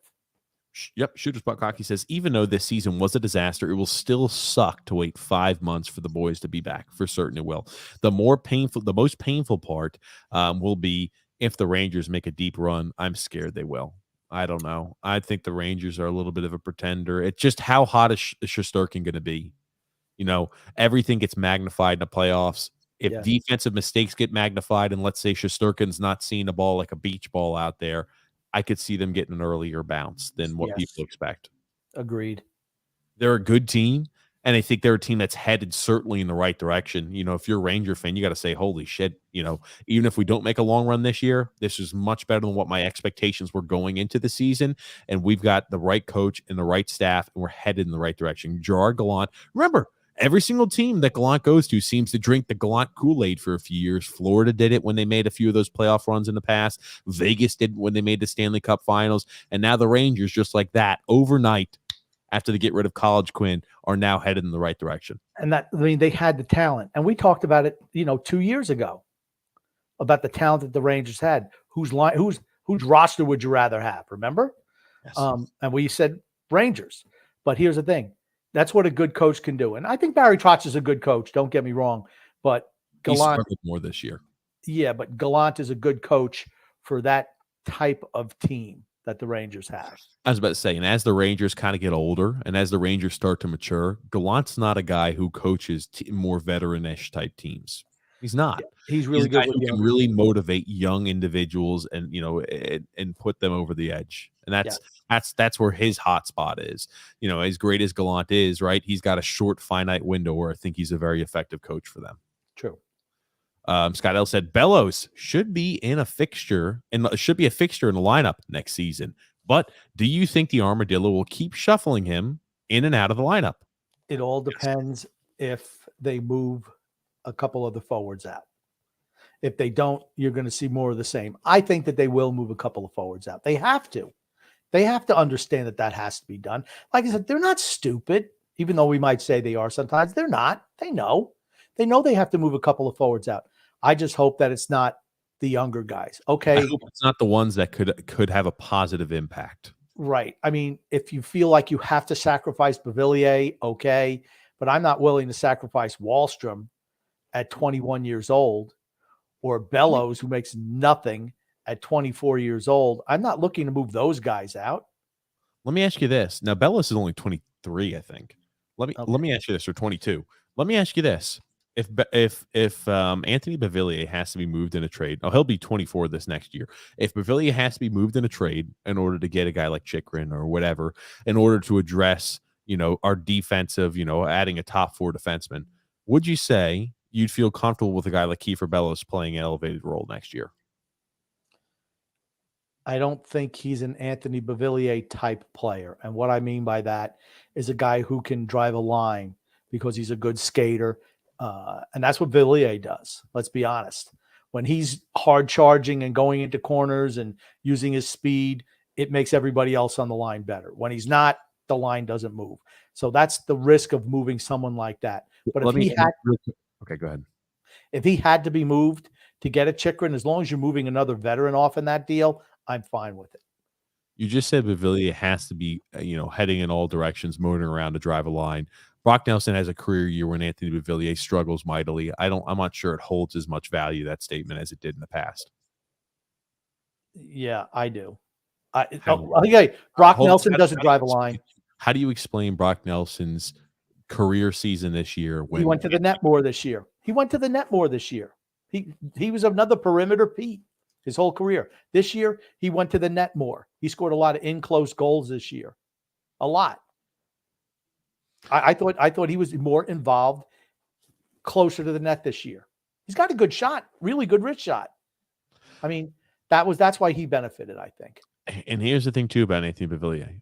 I would be fine. If we had to go and say, Beauvillier's got to go. He's a guy who wildly inconsistent year in and year out. That's just what he is. He's a top 9 forward on a really good team. He's a third line guy. 75 games played this year, 12 goals, 22 assists, 34 points. I could not see him, if he's on the Islanders next year, I could not see him taking a step backwards. I mean, that's pretty woeful, right? You're playing a top 6 role. You're playing on the power play every single night out there, right? You're averaging, let me see how many minutes he got. You had to be averaging close to 16 minutes. 16 minutes and 50 seconds a night. That's inexcusable to be averaging a point every other game for the most part. A little less than a point every other game. Hell, if you give a guy like Kiefer Bellows that type of time allotted on the ice, I'm sure his numbers in offensive production would have been higher than Anthony Beauvillier's over that stretch. Yeah, I just think Beauvillier had a bad year this year. And once again, sometimes you have to move a guy out for himself, for your team, to make them better.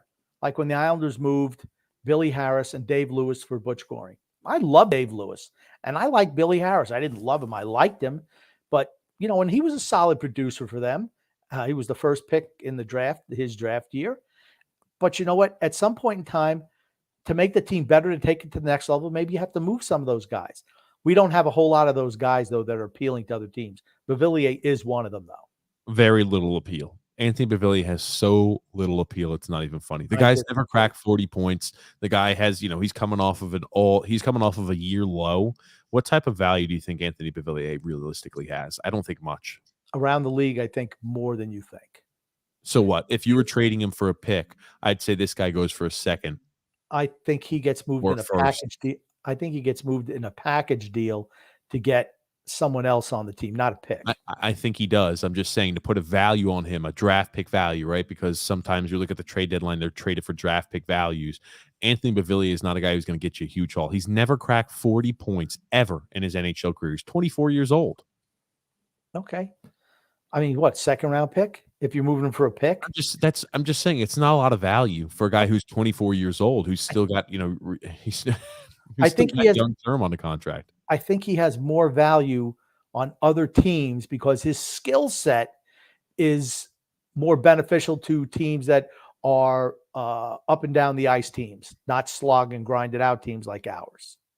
That's why I'm saying I think his appeal to other teams is more than here because his game translates to the modern NHL. It does. Here's the thing.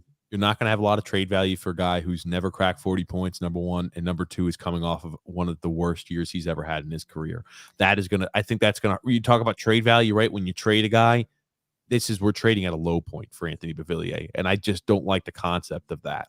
I don't mind it, but unless somebody's willing to give you the value he actually has, you're trading him at a low point, which kind of sucks. You're getting less than what you should for him. You could say the same thing about Chychrun, right? This is the low point for him. And if they're trying to move him, they shouldn't get anywhere near the value that they think they should get because he was terrible this year. Chychrun will get paid. They have the cards, right? They have no need. They don't need to trade him. They could just say, okay, he's on our team this next year. Don't worry. Why does his name keep coming up in trade rumors then? That's got to be something wrong. Because he can get them a lot of draft capital. They know his value. They said, if you're willing to pay the value of this guy, what, Grump? Okay, I just disagree. That's all. Okay, gotcha. They're going to have to lower expectations of what they demand for him because he was terrible this year. Okay. The same thing you're preaching about Beauvillier, I'm saying about Chychrun. Goddamn. Chychrun is a whole much better player than Anthony Beauvillier. I'm not saying he's not. I'm just saying he was poor this year, really poor, just like Beauvillier. What would you classify as really poor for him? 21 points is not good. And a minus 20? That's not good for your number one defenseman. I'm sorry. He was not great this year. He was a minus 20. Okay, he played 47 games. He played 47 games and had 21 points. And he was hurt too. Okay. I'm sorry. You're not going to get great. I just don't think they're going to get what they want for him. That's Defensemen, generally speaking, get more of a haul than forwards do, especially guys who are number 9 forwards. Agreed. You know what I mean? So when a guy struggles as a top pairing defenseman struggles a bit, they get a little bit more wiggle room and a little bit more leniency. When a guy who's a questionable third line guy struggles, he doesn't get that. So I agree, but they're not going to get 2 number ones and 2 starters for Chychrun. That's just not going to happen. I didn't say they get 2 number ones. That's what they're demanding. That's what they're demanding from teams. That was their demand. Okay. They're not going to get that. They're going to have to lower expectations if they want to move them. That's all I'm saying. Okay. What did I say this offseason? They would probably want Wahlstrom, Beauvillier, first-round pick. That's probably what they're going to want. Then you don't make that deal. Okay. You don't make that deal. We talked about the asking price. That's what I think their asking price is. But we'll see. No need to get in the rabbit hole, Grump. Go ahead, Grump. Go ahead. You can ask for whatever you want. Doesn't mean you're going to get it. Okay. Gotcha. Emmanuel, because I know you and I disagree on this a good bit. You and I disagree. I look at the trades that have been done in the past. This guy's a young defenseman. He's going to get a big return. Grump. Okay. We'll see. Yep, we will. Emmanuel R says, are you guys doing an NHL bracket for the Islanders Never Say Die podcast? Maybe we should do one of those on ESPN. Sure. Why not? What the heck? If they have one, we'll do one on ESPN. And if we do, we'll make sure we bring it up on, oh shit. When did the playoffs start? Is it Tuesday or Wednesday? The 2nd. I think it's Monday. Oh shit.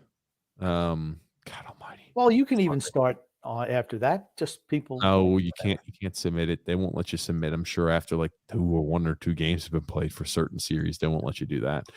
Ugh. So probably not then, I guess. Keep- Unless you just keep your post eye it. out. Unless you just What, Grump? unless you just redo it tonight or tomorrow and then post it. Okay. Keep your eyes out. If we do one, I'll make sure I post it on social media, as Grumpy already said, and I was about to say before you got me there. But yeah, that's if we do it, we'll make sure we have it on there. If not, it's no big deal, right? Shit, I got to get on the hook then, Grump, because it's crazy to think how quick the NHL playoffs are starting, and I didn't really pay too much attention to the matchups because the Islanders are not impacted on it. True. Bailey had 13 goals. Deal with it, Grump, says Master Lego Yoda. He actually had 14, even the 2 of them were kick-ins by the other team. Okay, Alexander says, hey, guys, how are you guys doing? What's up, Alexander? I'm doing well. George P. said, sent you an image on Facebook. Let's see here. I'll try to pull that up here in a second. Oh, Drew wanted to show this, Grumpy. Get a little kick out of this. And now, I think this looks like Adam Pelech when he was much younger, because Adam Pelech's hair looks fantastic there on that one. Oh, wow. Oh, boy. That is not good. You enjoying that one, Grump? Yeah. Now, how old is Adam Pelech? That's not a current picture of Adam Pelech. That's a prior picture. That looks like a 20-year-old Adam Pelech. Okay. I'm just wondering how old he is was my question. Could you do that as I'm trying to pull up the other image? 27. He is 27 years old. Hoo. He's younger than I am. He's younger than I am. Okay. Yeah. That's all that needs to be known is he's younger than I am. The beard looks the same. You look very similar. Oh, is that what it is? Look at the eyebrows. The same type of eyebrows, too. Very pointy. It looks like you should be having Snidely Whiplash, somebody like that, with those eyebrows, the 2 of you. Let me see here. Let me try to pull this. Yeah, that's not a good picture of you there, I don't think. It's not an endearing photo, but that's what you get when you get our fans do that. Then what can you say? Doesn't bother me though. Okay. Here we go. That popped that up. Geritol. Going for it all with lots of Geritol. Yeah, and that's I'm another not sure what that is. You know what Geritol is? It's what old people take. Okay, I didn't know that. So George sent that to us. Drew L says Minnesota is my sleeper team for the playoffs. They looked really good yesterday. The West is going to be fun. The West is going to be fun to watch. Isles 44 says it's amazing and bizarre how we got stuck in the 9th place for about half of the season. Yeah, it's because it was the haves and have-nots in the Eastern Conference this year. Alexander says, guys, the schedule didn't do us a favor by having the 13-game road trip. And also, don't forget, COVID really screwed us as well. Jesus, 16 points out of the playoffs, Alexander. It didn't help. I'm not saying it helped, right? I'm not saying, it didn't have a negative impact. 16 points worth. Do we think the 13-game road trip and COVID that every team was affected by hurt us 16 points worth? I don't. It hurt us, but not that bad. The biggest disparity was our record against playoff teams and non-playoff teams. Drew L says, also, WTF were the Patriots, the Seahawks, and the Bears doing during the draft? My God, I didn't watch today. I didn't think the Seahawks did that poorly. The Bears and the Patriots, on the other hand, yikes. How bad was it, Grump? Yikes. And away. Yikes. And away. It was terrible for those 2 teams. I thought the Seahawks was okay, actually. Okay. Well, there it is. And we'll talk about our NFL draft review tomorrow. That's for certain. Yep.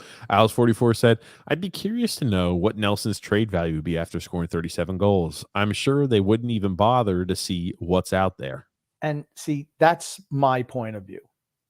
If you take a realistic look at the offseason and say, you know what? Because, they're talking to other teams, particularly if it's about trades, what things are going to cost, or at least they have a baseline. And if you see that, gosh, we're not going to be able to get over the hump of what we see out there, Brock Nelson has a career year, without a doubt, doubled his highest shooting percentage. He was really, really good this year, right? His trade value was never going to be higher. Do you move him if you get 2 firsts? Me? I'd love to move a guy who's had a career year, who's just been pretty average, never scored more than 26 goals in the season before, has 37 this year. If you get a couple of firsts for him, I would absolutely consider moving him.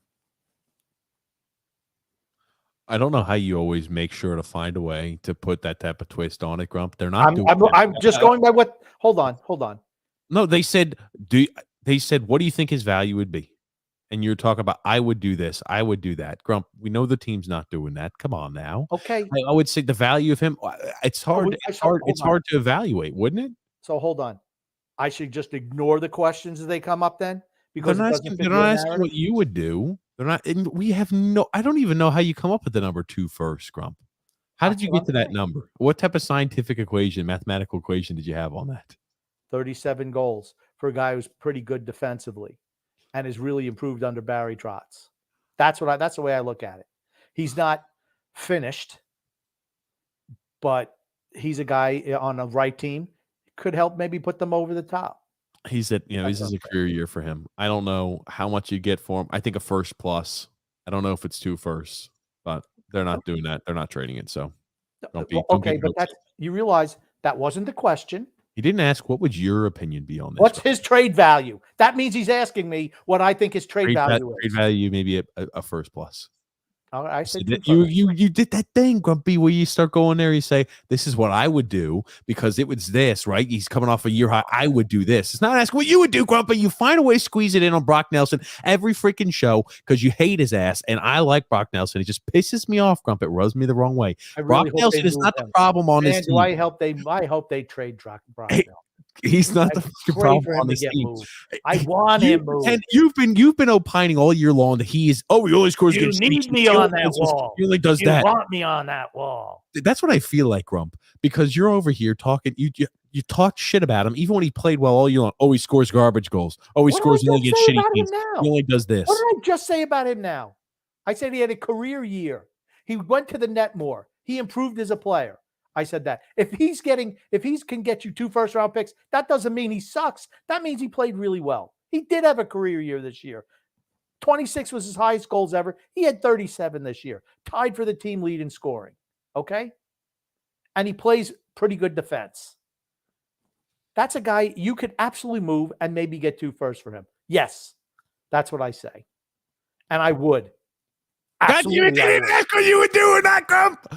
Yeah, why don't you go ahead? Why don't you try to go ahead and undersell him? Next question. I'm waiting for you to go ahead and say he only scores garbage goals. He only does this because that's the way it usually goes. You start off with that bit, what you would do, and then you say because he only scores garbage goals, he only scores goals against shitty teams. You do it every time you talk about it. The guy who scores garbage goals is Anders Lee. Fuck. You just moved the name. I mean, like, God almighty, all the goals count the same. I don't care if they're scoring garbage goals. You call him the garbage man. What are you talking about? The way he scores goals are that of a garbage man. He stands at a lunch pail guy. He's a guy who's a blue collar type of guy. He stands in front of the net and redirects pucks in there and jams pucks down low. Garbage goals. Brock Nelson scores a lot of those too. There we go. There we go. Next comment. God almighty. George P. said, here's the real problem. How many games did this team play a full 60 minutes? None. And do you think that they have a magic switch that changes that next year? Please. No, they don't. Please. No. And that's the whole thing. I know you can't come out and play hard for 60 minutes. I understand. But how many times, and we saw it last year too, honestly, did we come out flat? Or have a complete effort? Or we come out just totally flat in the first period. Or we have a good first period and are totally flat in the second period. To me, that's on coaching. It's like, why? Okay. We didn't have any full 60-minute performances. Yeah, I'm sorry. But the whole thing is, it's a veteran team. They shouldn't have those ups and downs. Younger teams, I could understand. Not a veteran team like this, who's been in the system for how many years? Took the words right out of my mouth, Grumpy. Scott L says here, and Jeff Blashill is no longer the head coach in Detroit. Could you see Lane Lambert leaving the Islanders and taking a Detroit head coaching job? I think they're going to go for somebody more high profile than Lane Lambert. I think they've got the cachet to bring in a big name guy. Is a big name guy going to want to go there when they're not really ready to compete yet? They're really close. And I'm going to tell you one thing. They've got $36 million in cap space this offseason. I'm looking at the guys they've got to re-sign back. They've got restricted free agents like Zdeno. They've got the Kaiser. They're going to have a lot of cap space available. $36 million worth. That's a team I could really see making a huge play. Where does Johnny Gaudreau want to go? Not Detroit. Okay, how do you know that? I just don't think he does. When he doesn't go to Detroit, they'll say, "Well, what makes you think he wants to go to Detroit?" Jesus Christ! I I'll just ask you, what I makes didn't you know think if he he was wants like to go had to come Detroit? out and said, "I don't want to play for Detroit." What makes him want to play with Detroit is the fact that he's playing with a whole bunch of fantastic young individuals that are going to be on the right side and they're headed in the right direction. That could be the reason why. On a rebuilding team. Okay.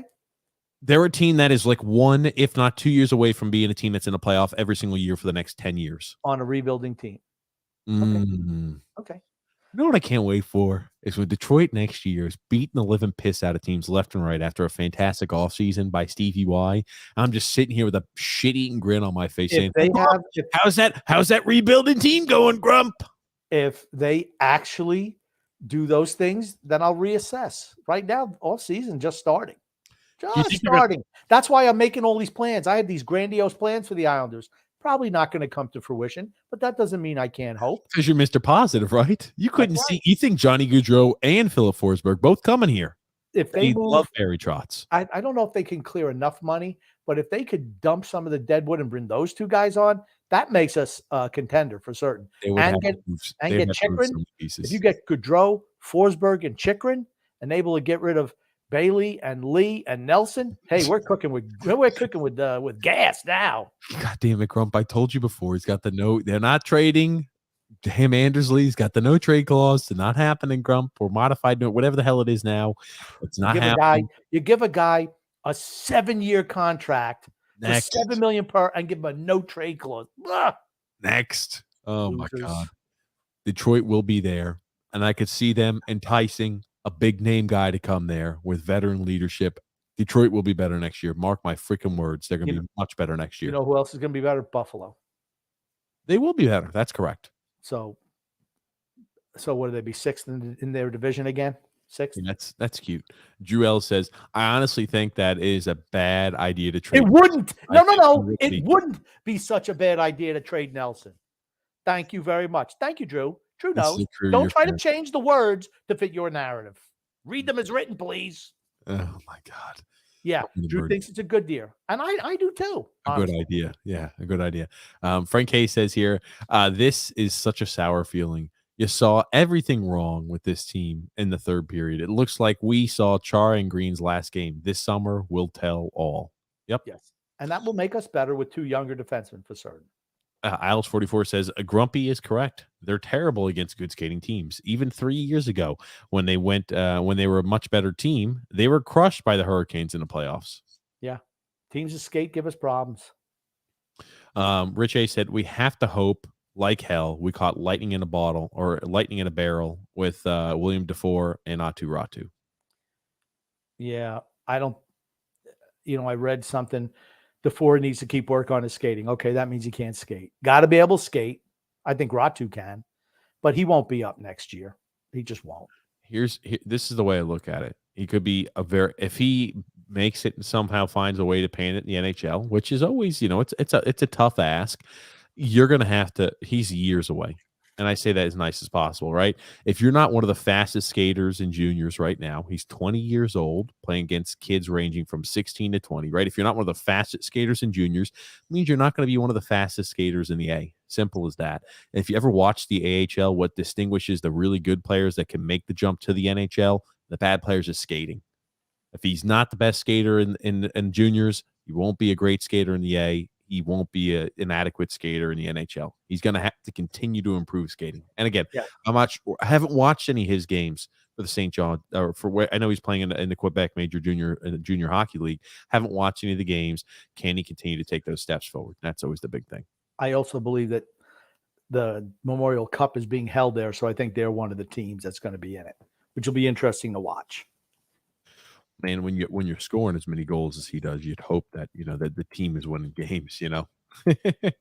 At least defensively, where they're able to do it. Right, he ended. I think ended the regular season or close to the end of the regular season. 65 games played, 55 goals, 60 assists, 115 points in the regular season. That's pretty good. 53. Yeah, that's pretty good. I'm interested. I want to see him play. Yep. I will tell you one thing. As those games come up, we will be watching, I'm sure, the Memorial Cup. We will be what Grump? I do have a question. You know how when they have Trotz up there and all the other players, they call Dobson is Dauber, Pellick is Pelly, Pulak is Pulley, Bailey is Bales, Lee is Leasy. What would they call William DeFore? Would they call him Doofus? I don't know. Willie or Doofy? Doofy. Or George. Okay. Is Doofy the kind of name you want? Maybe they just call him DeFore.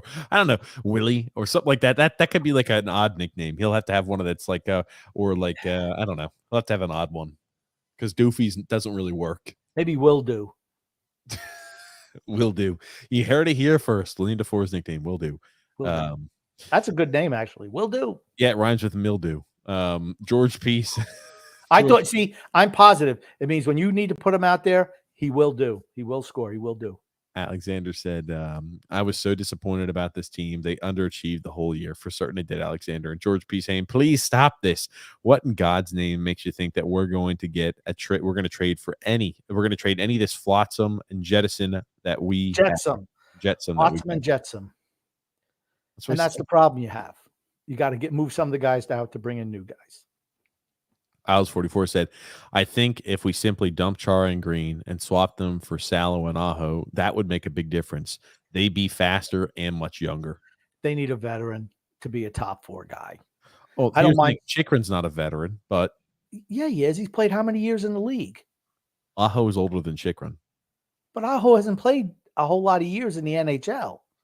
When I think veteran, I think of an older. It doesn't. Okay, if a guy is, let's say, 34 years old and has only played 2 years in the league, I'd still say he's a veteran. Okay, well then he's not going to be a top 4 guy for you. Is Matt Barzal a veteran? Yes, absolutely. He's played how many years in the league? 5 years in the league now. He's absolutely a veteran. So is Chikrin. Then so is Dobson, right? Dobson's a vet. He's a young veteran. Yeah. What I'm saying is Chikrin's what, 24 years old? He's 24. About 24. Okay. Yeah. I mean, what I'm saying is a guy who can handle top 4 minutes and has done it already. Okay. But here's the thing. I would like Salo as a bottom pairing guy with Aho as your number 7. George P. saying, stop. Let's talk cap. You do not have the money to sign Barzal. Well, you don't have to sign him yet. That would be the next offseason. And to sign Dobson, he is an RFA this year. So I wonder what they're going to pay him. I'm sure it's going to be a short bridge deal. I'd love for us to do something long-term if we can manage to make that fit. And then you have to hope that you can unload some of the dead weight cheaply. It ain't going to happen. True.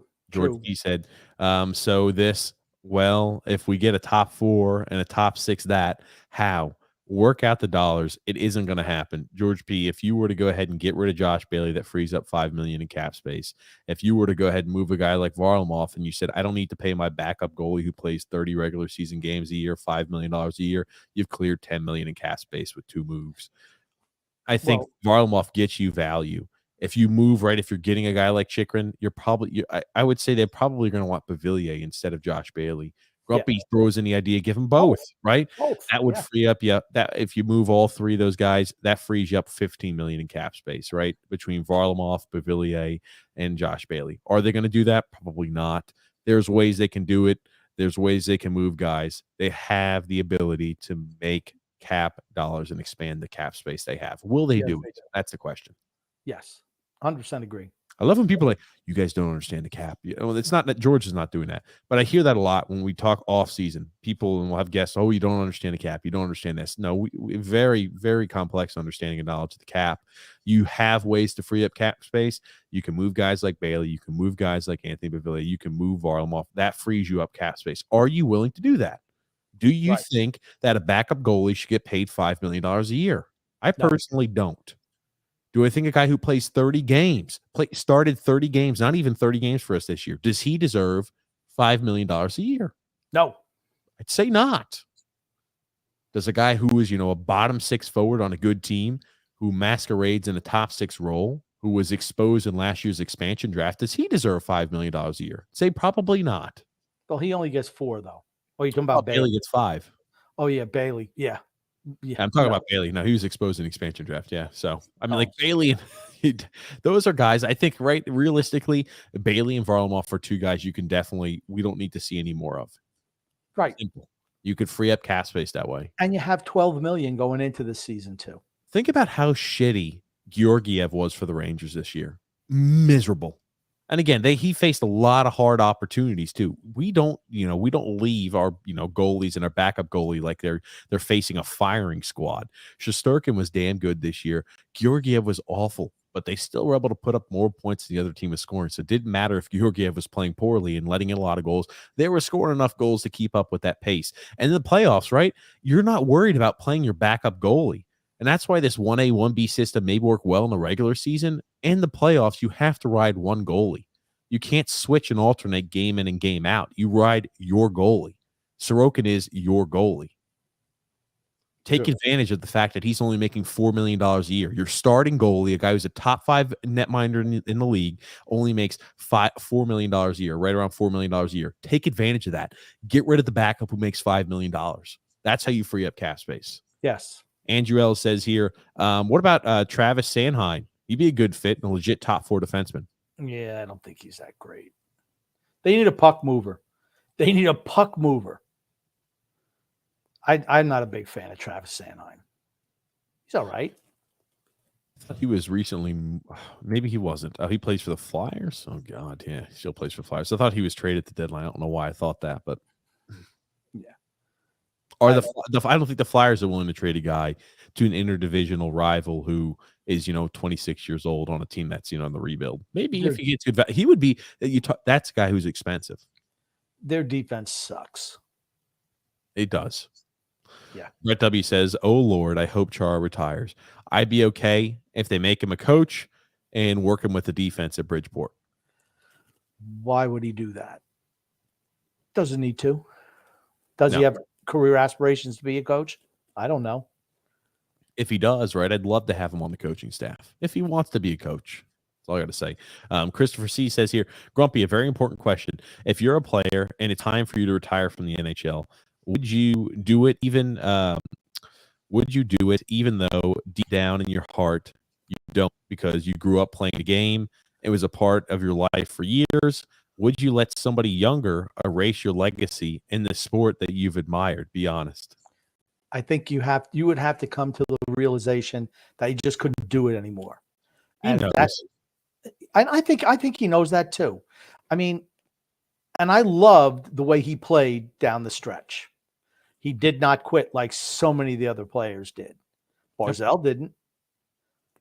Dobson didn't. Sorokin didn't. And Chara most certainly didn't. That tells you something about the person. I think he's going to be honest with himself. I think he's been kind of cast the last 2 to 3 years. As soon as Boston let him go. I mean, they knew the handwriting was on the wall. Same thing with Washington. We know it too. And I think he knows it. He's got the record for most games by defensemen. Maybe that's what he was looking for.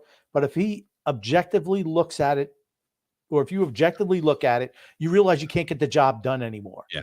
And that's when it's time to step away. Yep. And again, I don't think anybody erases his legacy. He's one of a kind. There will never be another Big Z. And he understands, and trust me, he knows that he can't do it anymore. He knows better than all of us. No one is going to remember if he retires this year, his last year. We will. But, the Islanders and Capitals, no one's going to remember that. They're going to remember that 2011 Stanley Cup.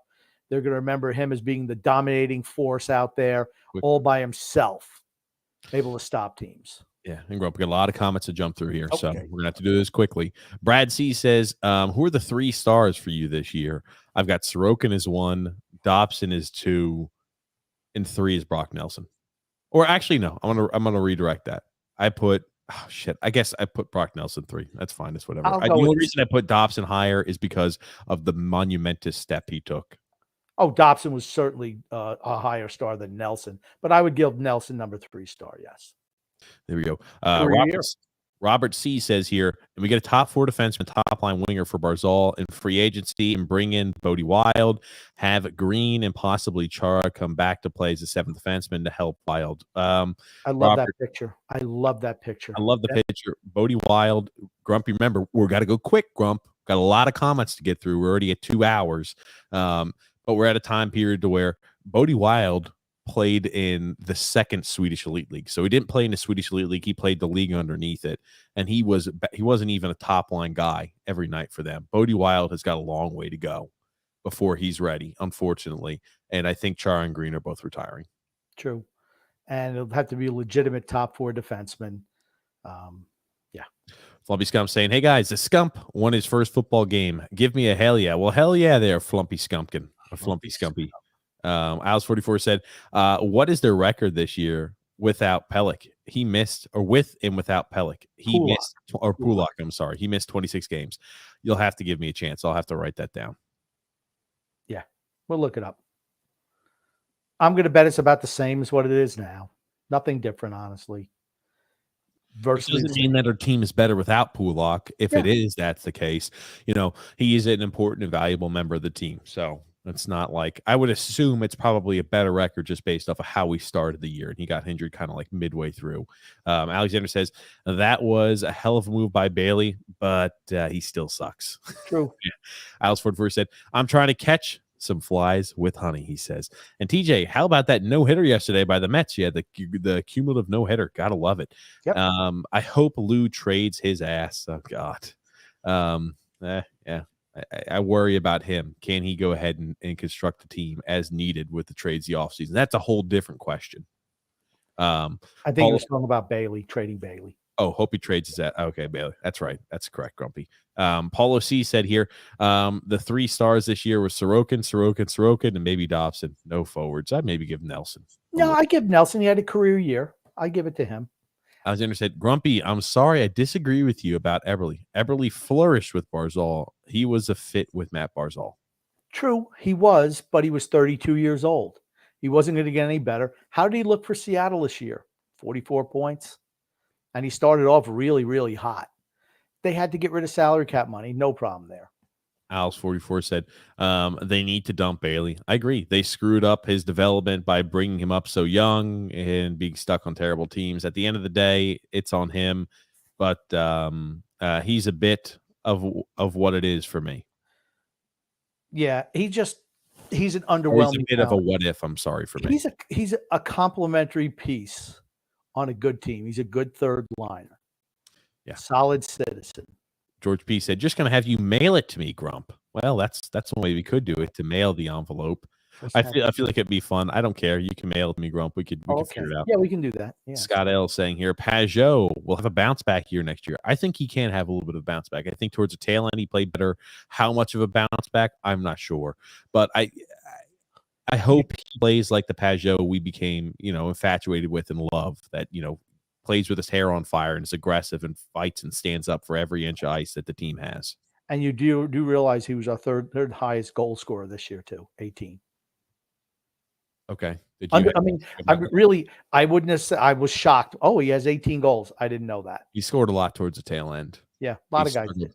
Yeah. Scott L said, I heard on a broadcast last night, Palmieri had 7 goals he supposedly scored this year overturned. I guess for goaltender interference or maybe stop interfering with the damn goaltender. Maybe another player did, and he was the one who shot the puck and it counted and went into the net. Or maybe he had a few that he kicked in. He had a whole bunch of those. But here's the thing: Kyle Palmieri underwhelmed this year. What a shock! He just did. Simple as that. Frank K saying here, I've got no faith in Lou and Barry anymore. I'm definitely right there. I think I'm more skeptical of Lou and Barry both this year after this year. No doubt in my mind. TJ Redcoat saying here, no, Grumpy. He's not anal retentive. He's a retentive anal. Oh, he has a retentive anal. Oh, thank you there, TJ Redcoats. Paulo C said, TJ, I don't want Nicoletti. Please, at any price. You forgot how soft. I don't want Nicoletti, but I could see the team doing that. If they don't think about it, if they don't free up cap space by trading away a guy like Varlamov or Josh Bailey, they're going to look to make sure that they can fit within the cap, and I could see them looking at Nicoletti. I hope they don't, and I hope they free up the cap space. Prediction? If they bring back Nicoletti as a top 4 defenseman, we're not making playoffs next year. Not happening. It will be an underwhelming offseason, to say the least. TJ Raycoat says, and oh, by the way, yesterday I wasn't trying to say Jason Alexander had cancer in his brain. TJ called George Harrison George Costanza. George Harrison died because of cancer spread to his brain. Aha. Yeah.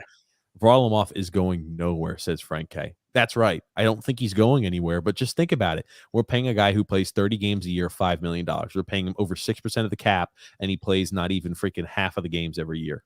That's a problem. He's not your goalie when the playoff comes rolling around. Right when the playoffs are there, he's your backup. That's a problem. That's a guy that's expendable. He has value to other teams. He just wears the hat. That's all he does. Fuck. We're paying a guy who plays 30 games a year, $6 million.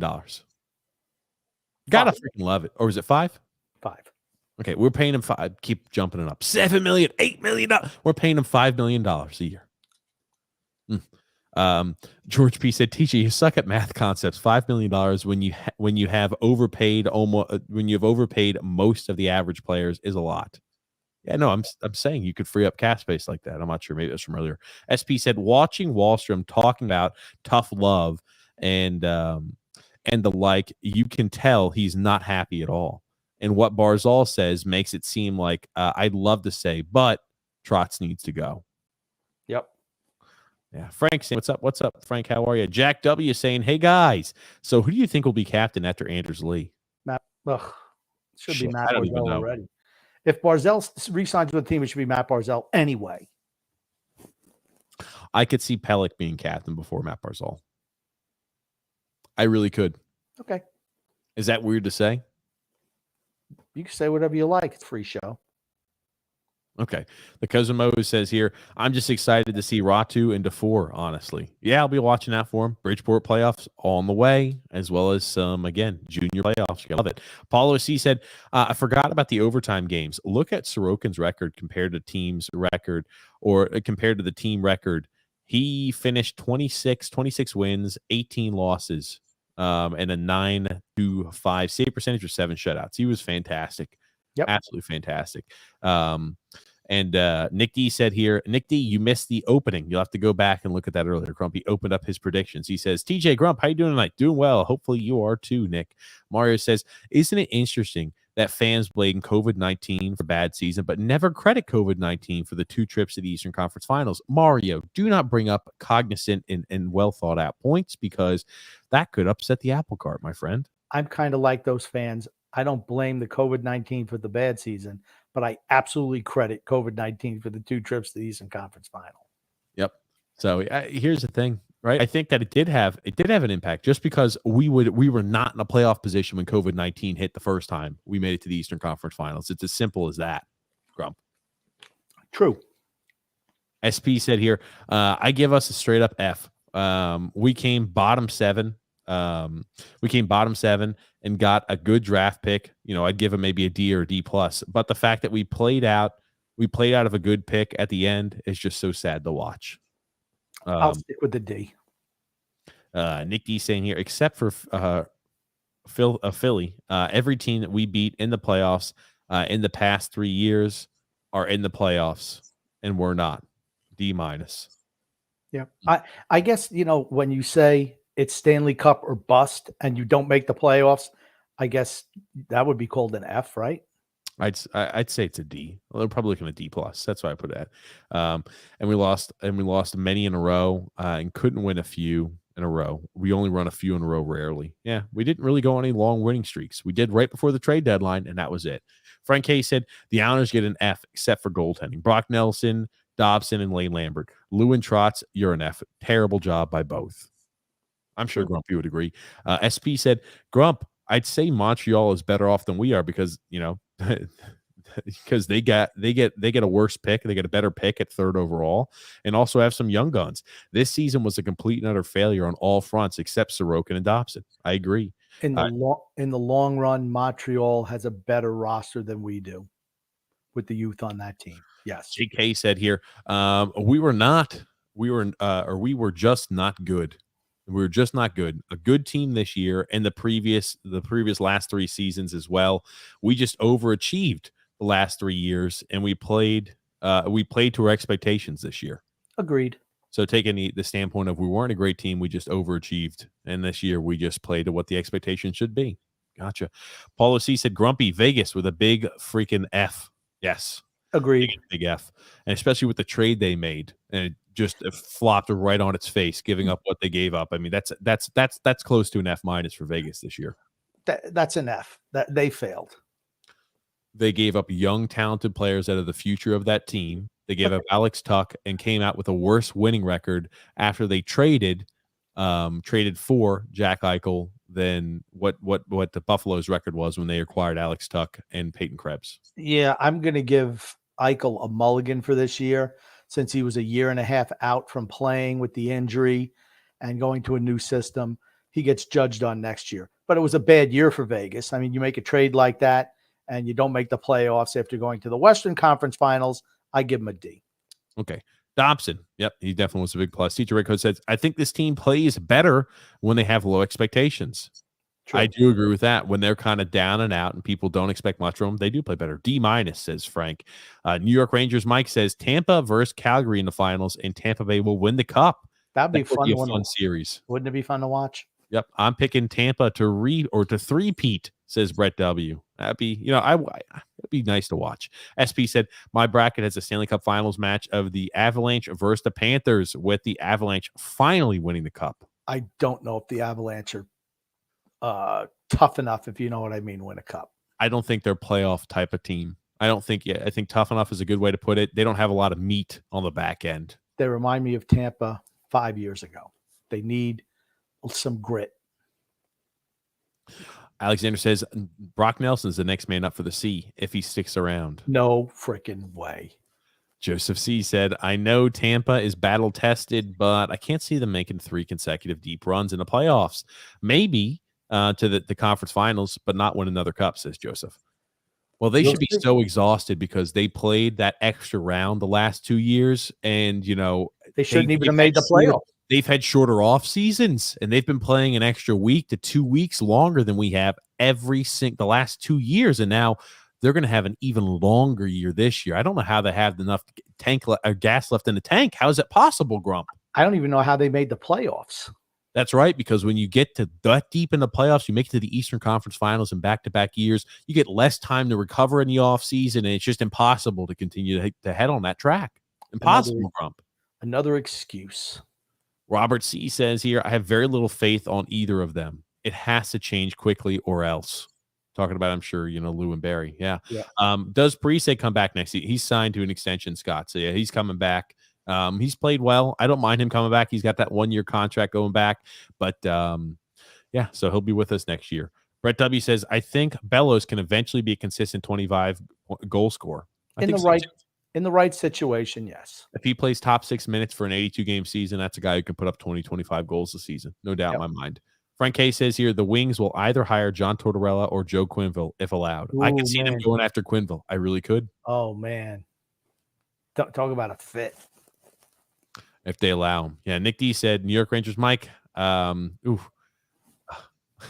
2004 Stanley Cup Finals with Calgary win it this time. Oh, wow. A repeat of the 2014 Stanley Cup Finals, but Calgary winning. Has Calgary ever won a cup before? Yes. They beat, it was 1988 Montreal, I think, in the finals. Okay, before I was born. Brett W. says, yes, they resigned him already.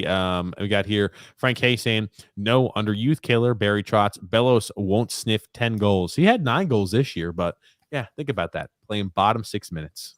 Yeah. Playing 11 minutes a night. 9 goals. SP said, I predict a New York Rangers second round exit.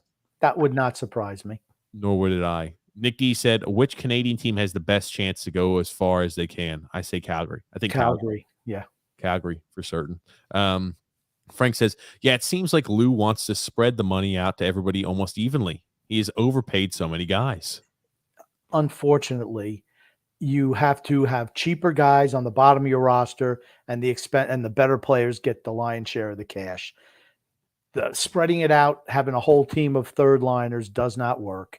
Your bottom line making $10 million a year does not work.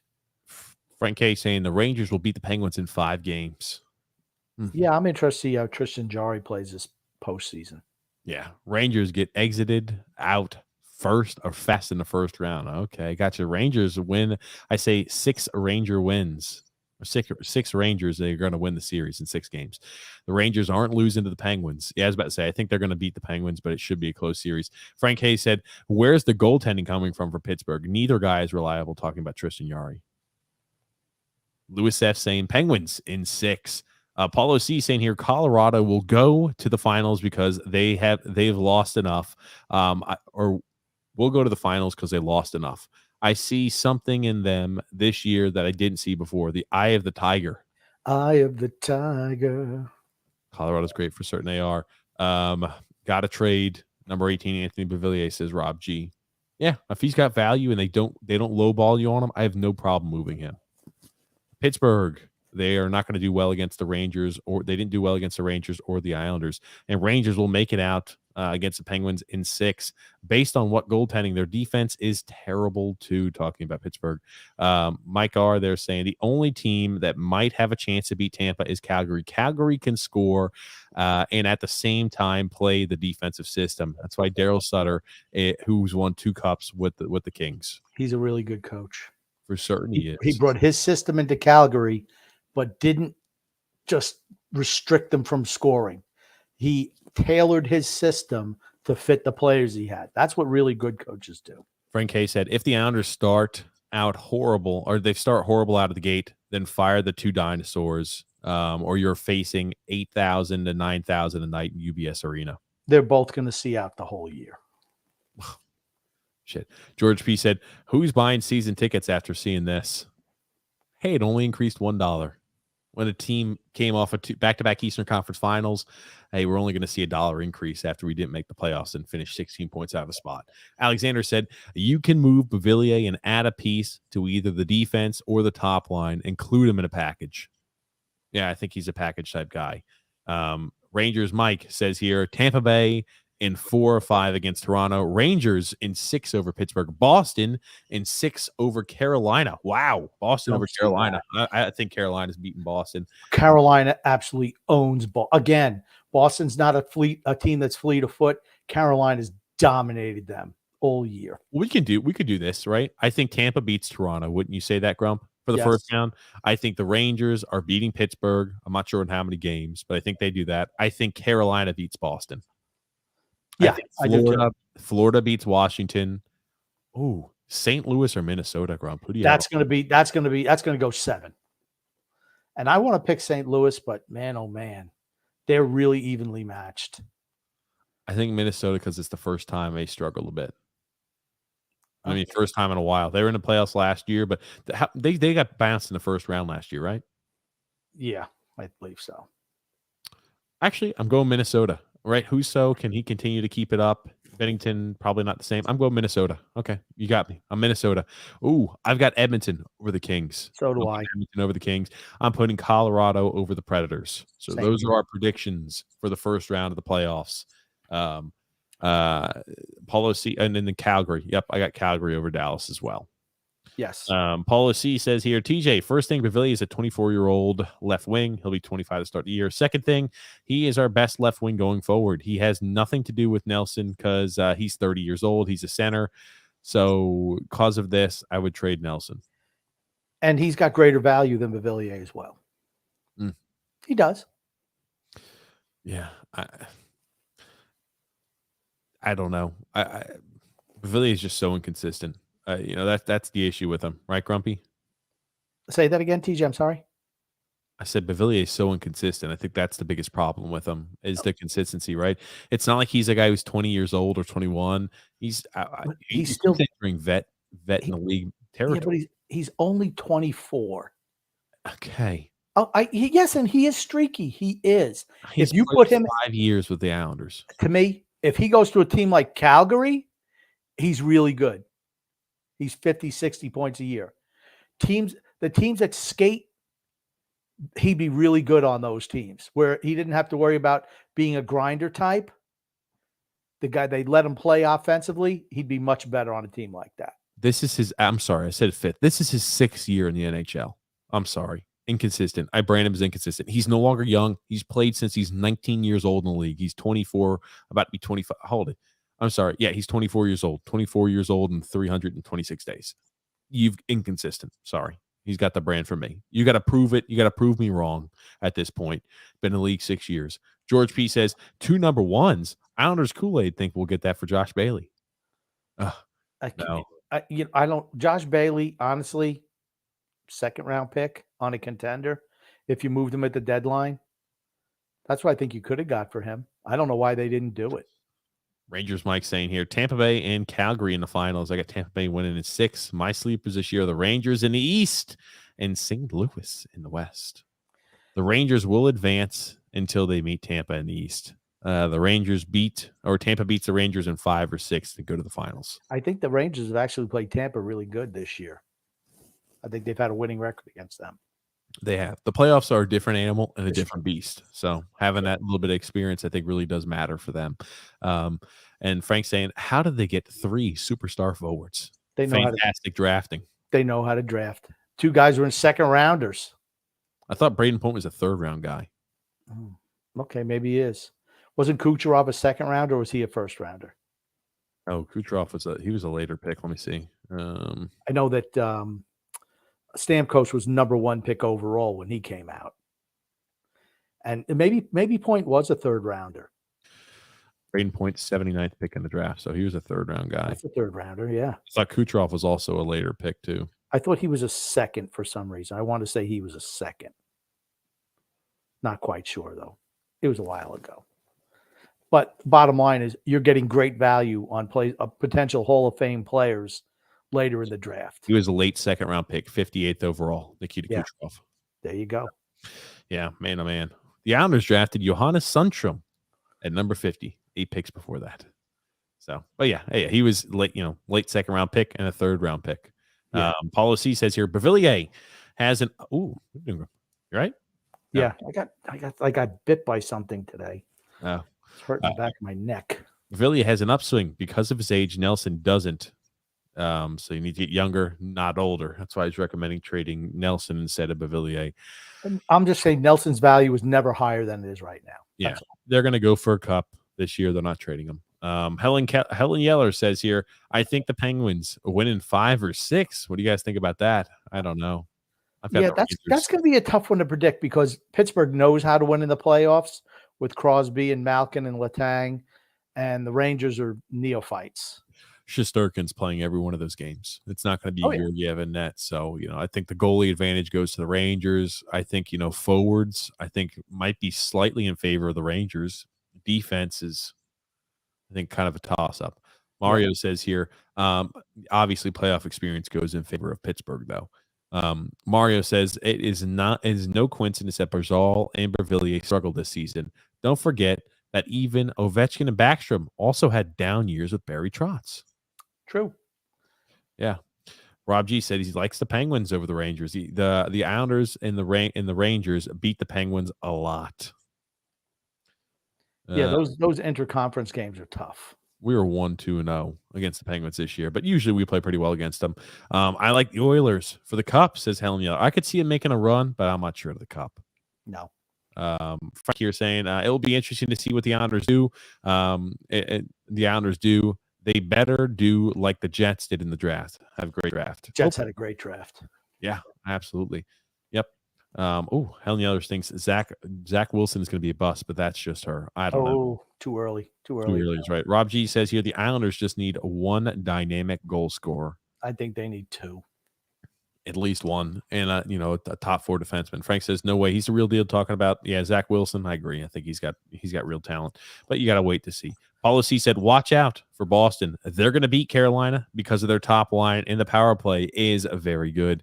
And Carolina's goaltending is questionable. That's right. Frederick Anderson is he still playing? Is he banged up right now? I think he's banged up. He's out for some reason. Well, why don't you pull that up as I read through a few more comments? Drew Ellis says here, what are these hockey trades that Lou means by am I, or why am I stupid or something? No, he's not going to be making a lot of. I think he's going to make a few moves, but who knows? It can't just be a small move where you add like a role piece, right? We need a big core piece here going forward. We got to add 2, I think, core pieces to the team, and that's what I mean by it's got to be a big offseason in that way. SP said, Grump, I'm gonna quote you back. I'm gonna quote you back at you. I'm gonna throw this quote back at you. There ain't no way in hell and offensive talent is coming here to play for Barry Trotz. True. Agreed. But you can trade for them or you can force them to go there. Mark Nelson has the bushiest eyebrows in the NHL by far. Oh, gosh. Got coming in from Rangers Mike. Boston will beat Carolina because of the production line, 37, 63, and 88. Best scoring line in the postseason. Carolina definitely not that good with TAD and Shea, Braden Shea. And that is that who's TAD, Grump? TAD? Tony D'Angelo. Yeah. I think. Yes. Yeah, I think he meant Tony D'Angelo. Also, Carolina's goaltending. Is he healthy yet, Grump? He's not healthy right now, and he hasn't been on the ice. I'm trying to find out. He wound up getting into some type of injury when he got collided with someone. He's still hurt. He's still hurt. Gotcha. Yes. SP said, Grump, got to call him the Green Goblin after Willem Dafoe. William Dafoe, Grumpy. Oh, okay. The Green Goblin. That's cool. Nobody is taking them talking about Varlamov or Josh Bailey. I don't know, George. I think Varlamov, you can get somebody to take Varlamov. Look at some of these teams. Look at the goaltenders they've got. A team would salivate over especially if it's for the right price for a second or a third round pick. A team would snatch up Varlamov in a heartbeat, an absolute heartbeat, and it gives us the cap release, the cap, freedom that we need to be a little bit more adding to the offensive side of the puck. Islanders big fan says, hi guys, what's up, Islanders fan here? Grumpy, I don't want to see you retire from the podcast, especially from the Islanders Never Say Die podcast. I'm not retiring. We're forcing you into retirement, Grumpy. Oh man. Well, I think because we were talking about, maybe somebody was trying to hint that I'm past my prime. I'd say that. I don't try to hint. I say that all the time, Grump. Oh yeah, that's true. That's true. I'm just giving you a hard time. Jake K says, in my opinion, this year is a data point. Next year really determines what this team is and what needs to be done. Okay. Jake's allowed to have an opinion. Yeah. SP said here, sell the veterans, stockpile picks, suck next season, get a top 5 pick for 2023, get rid of Trotz and Lou, sign sign big name free agents. Would be a really fast retool. I'm all for that. Nick D says here, that's an excellent point, Mario. Blame COVID and cheer for COVID. Yeah. Isaiah and Marshall, what's up? How are you? He says hello. JK says here, the owners will not tolerate a losing team and more importantly, an empty arena. That's the big thing. Calgary did win in 1989. Yep, Calgary beat Montreal. Thank you for that there, guys. And I'm the biggest Penguin fan right now. Okay. I hate the Rangers. I don't think they're a real threat to win the cup, so I don't mind them. Their fans are pretty miserable, though. Except the ones that listen to this show. Those are the best Ranger fans, right? Yeah, they are nice. Well, the people who are Ranger fans who tune into this podcast are really good people. But you know what I'm saying. Mm-hmm. A lot of Ranger fans really give Islander fans hell. SP said here, the fact that no one on the team had even 60 points is embarrassing. True. It is. Paulo C said, yep. In 1986, Montreal beat Calgary. Okay. Rantanen isn't beating Boston. Anderson most likely is out. Boston in 6. Panthers in 4. Wow. Capitals have no goaltending. I say maybe Panthers in 5. Why is Mavillier streaky? WTF? Because he'd go through streaks where he hits a lot of points on the board and then he'll go completely silent. Wouldn't you agree, Grump? Yes. And you can tell by if you're hearing his name skating up and down the wing, going into corners, he's on his game. Mm-hmm. When you don't hear saying anything about Anthony Mavillier, he's struggling. Yeah, absolutely. And Kyle Palmieri has the bushiest arms. He does. He needs to send that stuff for free. Looks like a freaking gorilla. Jeff D said here, dream offseason moves, sign Gaudreau and trade for Chychrun. I think that the dream offseason would be, I don't think Gaudreau has any chance of coming here. I think it would be Philip Forsberg and Chychrun. And the thing about Philip Forsberg, he's coming off a career year. Just makes me wonder a bit. Yeah. Frank saying, you're in the beginning of your prime, grumpy old man. Thanks, Frank. I think the Wild are going to play against Tampa and Tampa wins the cup. Okay. Yeah. No Chychrun. He's overrated. Plus, why would they trade him? The Wild are sneaky. Good point, Drew. I don't know, Grumpy. I think Chychrun is a guy who is young enough, and if he's played for such a shitty team in Arizona for so long, it makes you wonder how much of that actually affects what you think of him as a player on the ice. Because he plays for a bad team. He's got bad line mates. Yeah, bad but defense pairing. but he also probably scores more points than he should because he's the focal point out there. He plays 25 minutes a night. Yep. So, that means you're getting a hell of a lot more ice time. But yeah, Grumpy, we're here at the end of today's show. What do you want to say before we wrap things up? I just want to say love and laughter to everyone who listens, and even those who don't, from TJ and the Grumpy Old Man. Thank you, everybody, for tuning in. We are officially in the off season. Ladies and gentlemen, we're not going anywhere. Make sure if you're new to the show to subscribe on YouTube, to like on Facebook, and follow on Twitter. We go live every Wednesday, 8 p.m. Eastern Standard Time. So make sure you subscribe to the channel on YouTube, like on Facebook, and follow on Twitter. Thank you so much, everybody, for tuning in. Oh, we got a few more comments. But he's having a really bad season, 20 points, something like that. No, Pavillier, I mean, he had 34 Talking points. about Chikrin. She's talking about Chikrin. Oh, yeah, Chikrin. He only played 40 games. He got hurt. Jeff D said here, if no Goudreau, do you think the Islanders could trade for Patrick Laine? I think he is a restricted free agent and could be a sniper for Matt Barzal. Yes.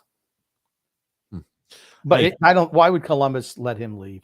I was about to say, Columbus, they're going to want to sign him. He's part of their future plans for certain. Yeah. But thank you, everybody, for tuning in and listening. Thank you, Grumpy Old Man.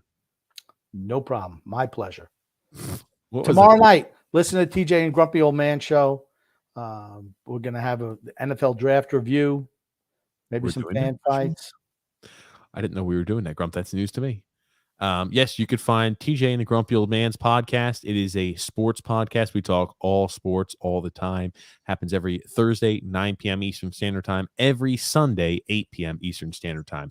You could find it as a featured page here on our YouTube channel, or you could find it there in the link in the description below where you go to the channel. You could find TJ and the Grumpy Old Man. Thank you, everybody, for tuning in. Again, thank you, Grumpy Old Man. Yes, that's right. Frank reminds us, hit the thumbs up button. That's right. Hit the thumbs up, ladies and gents. Thank you again, Grump. Yep. Thank you, Frank.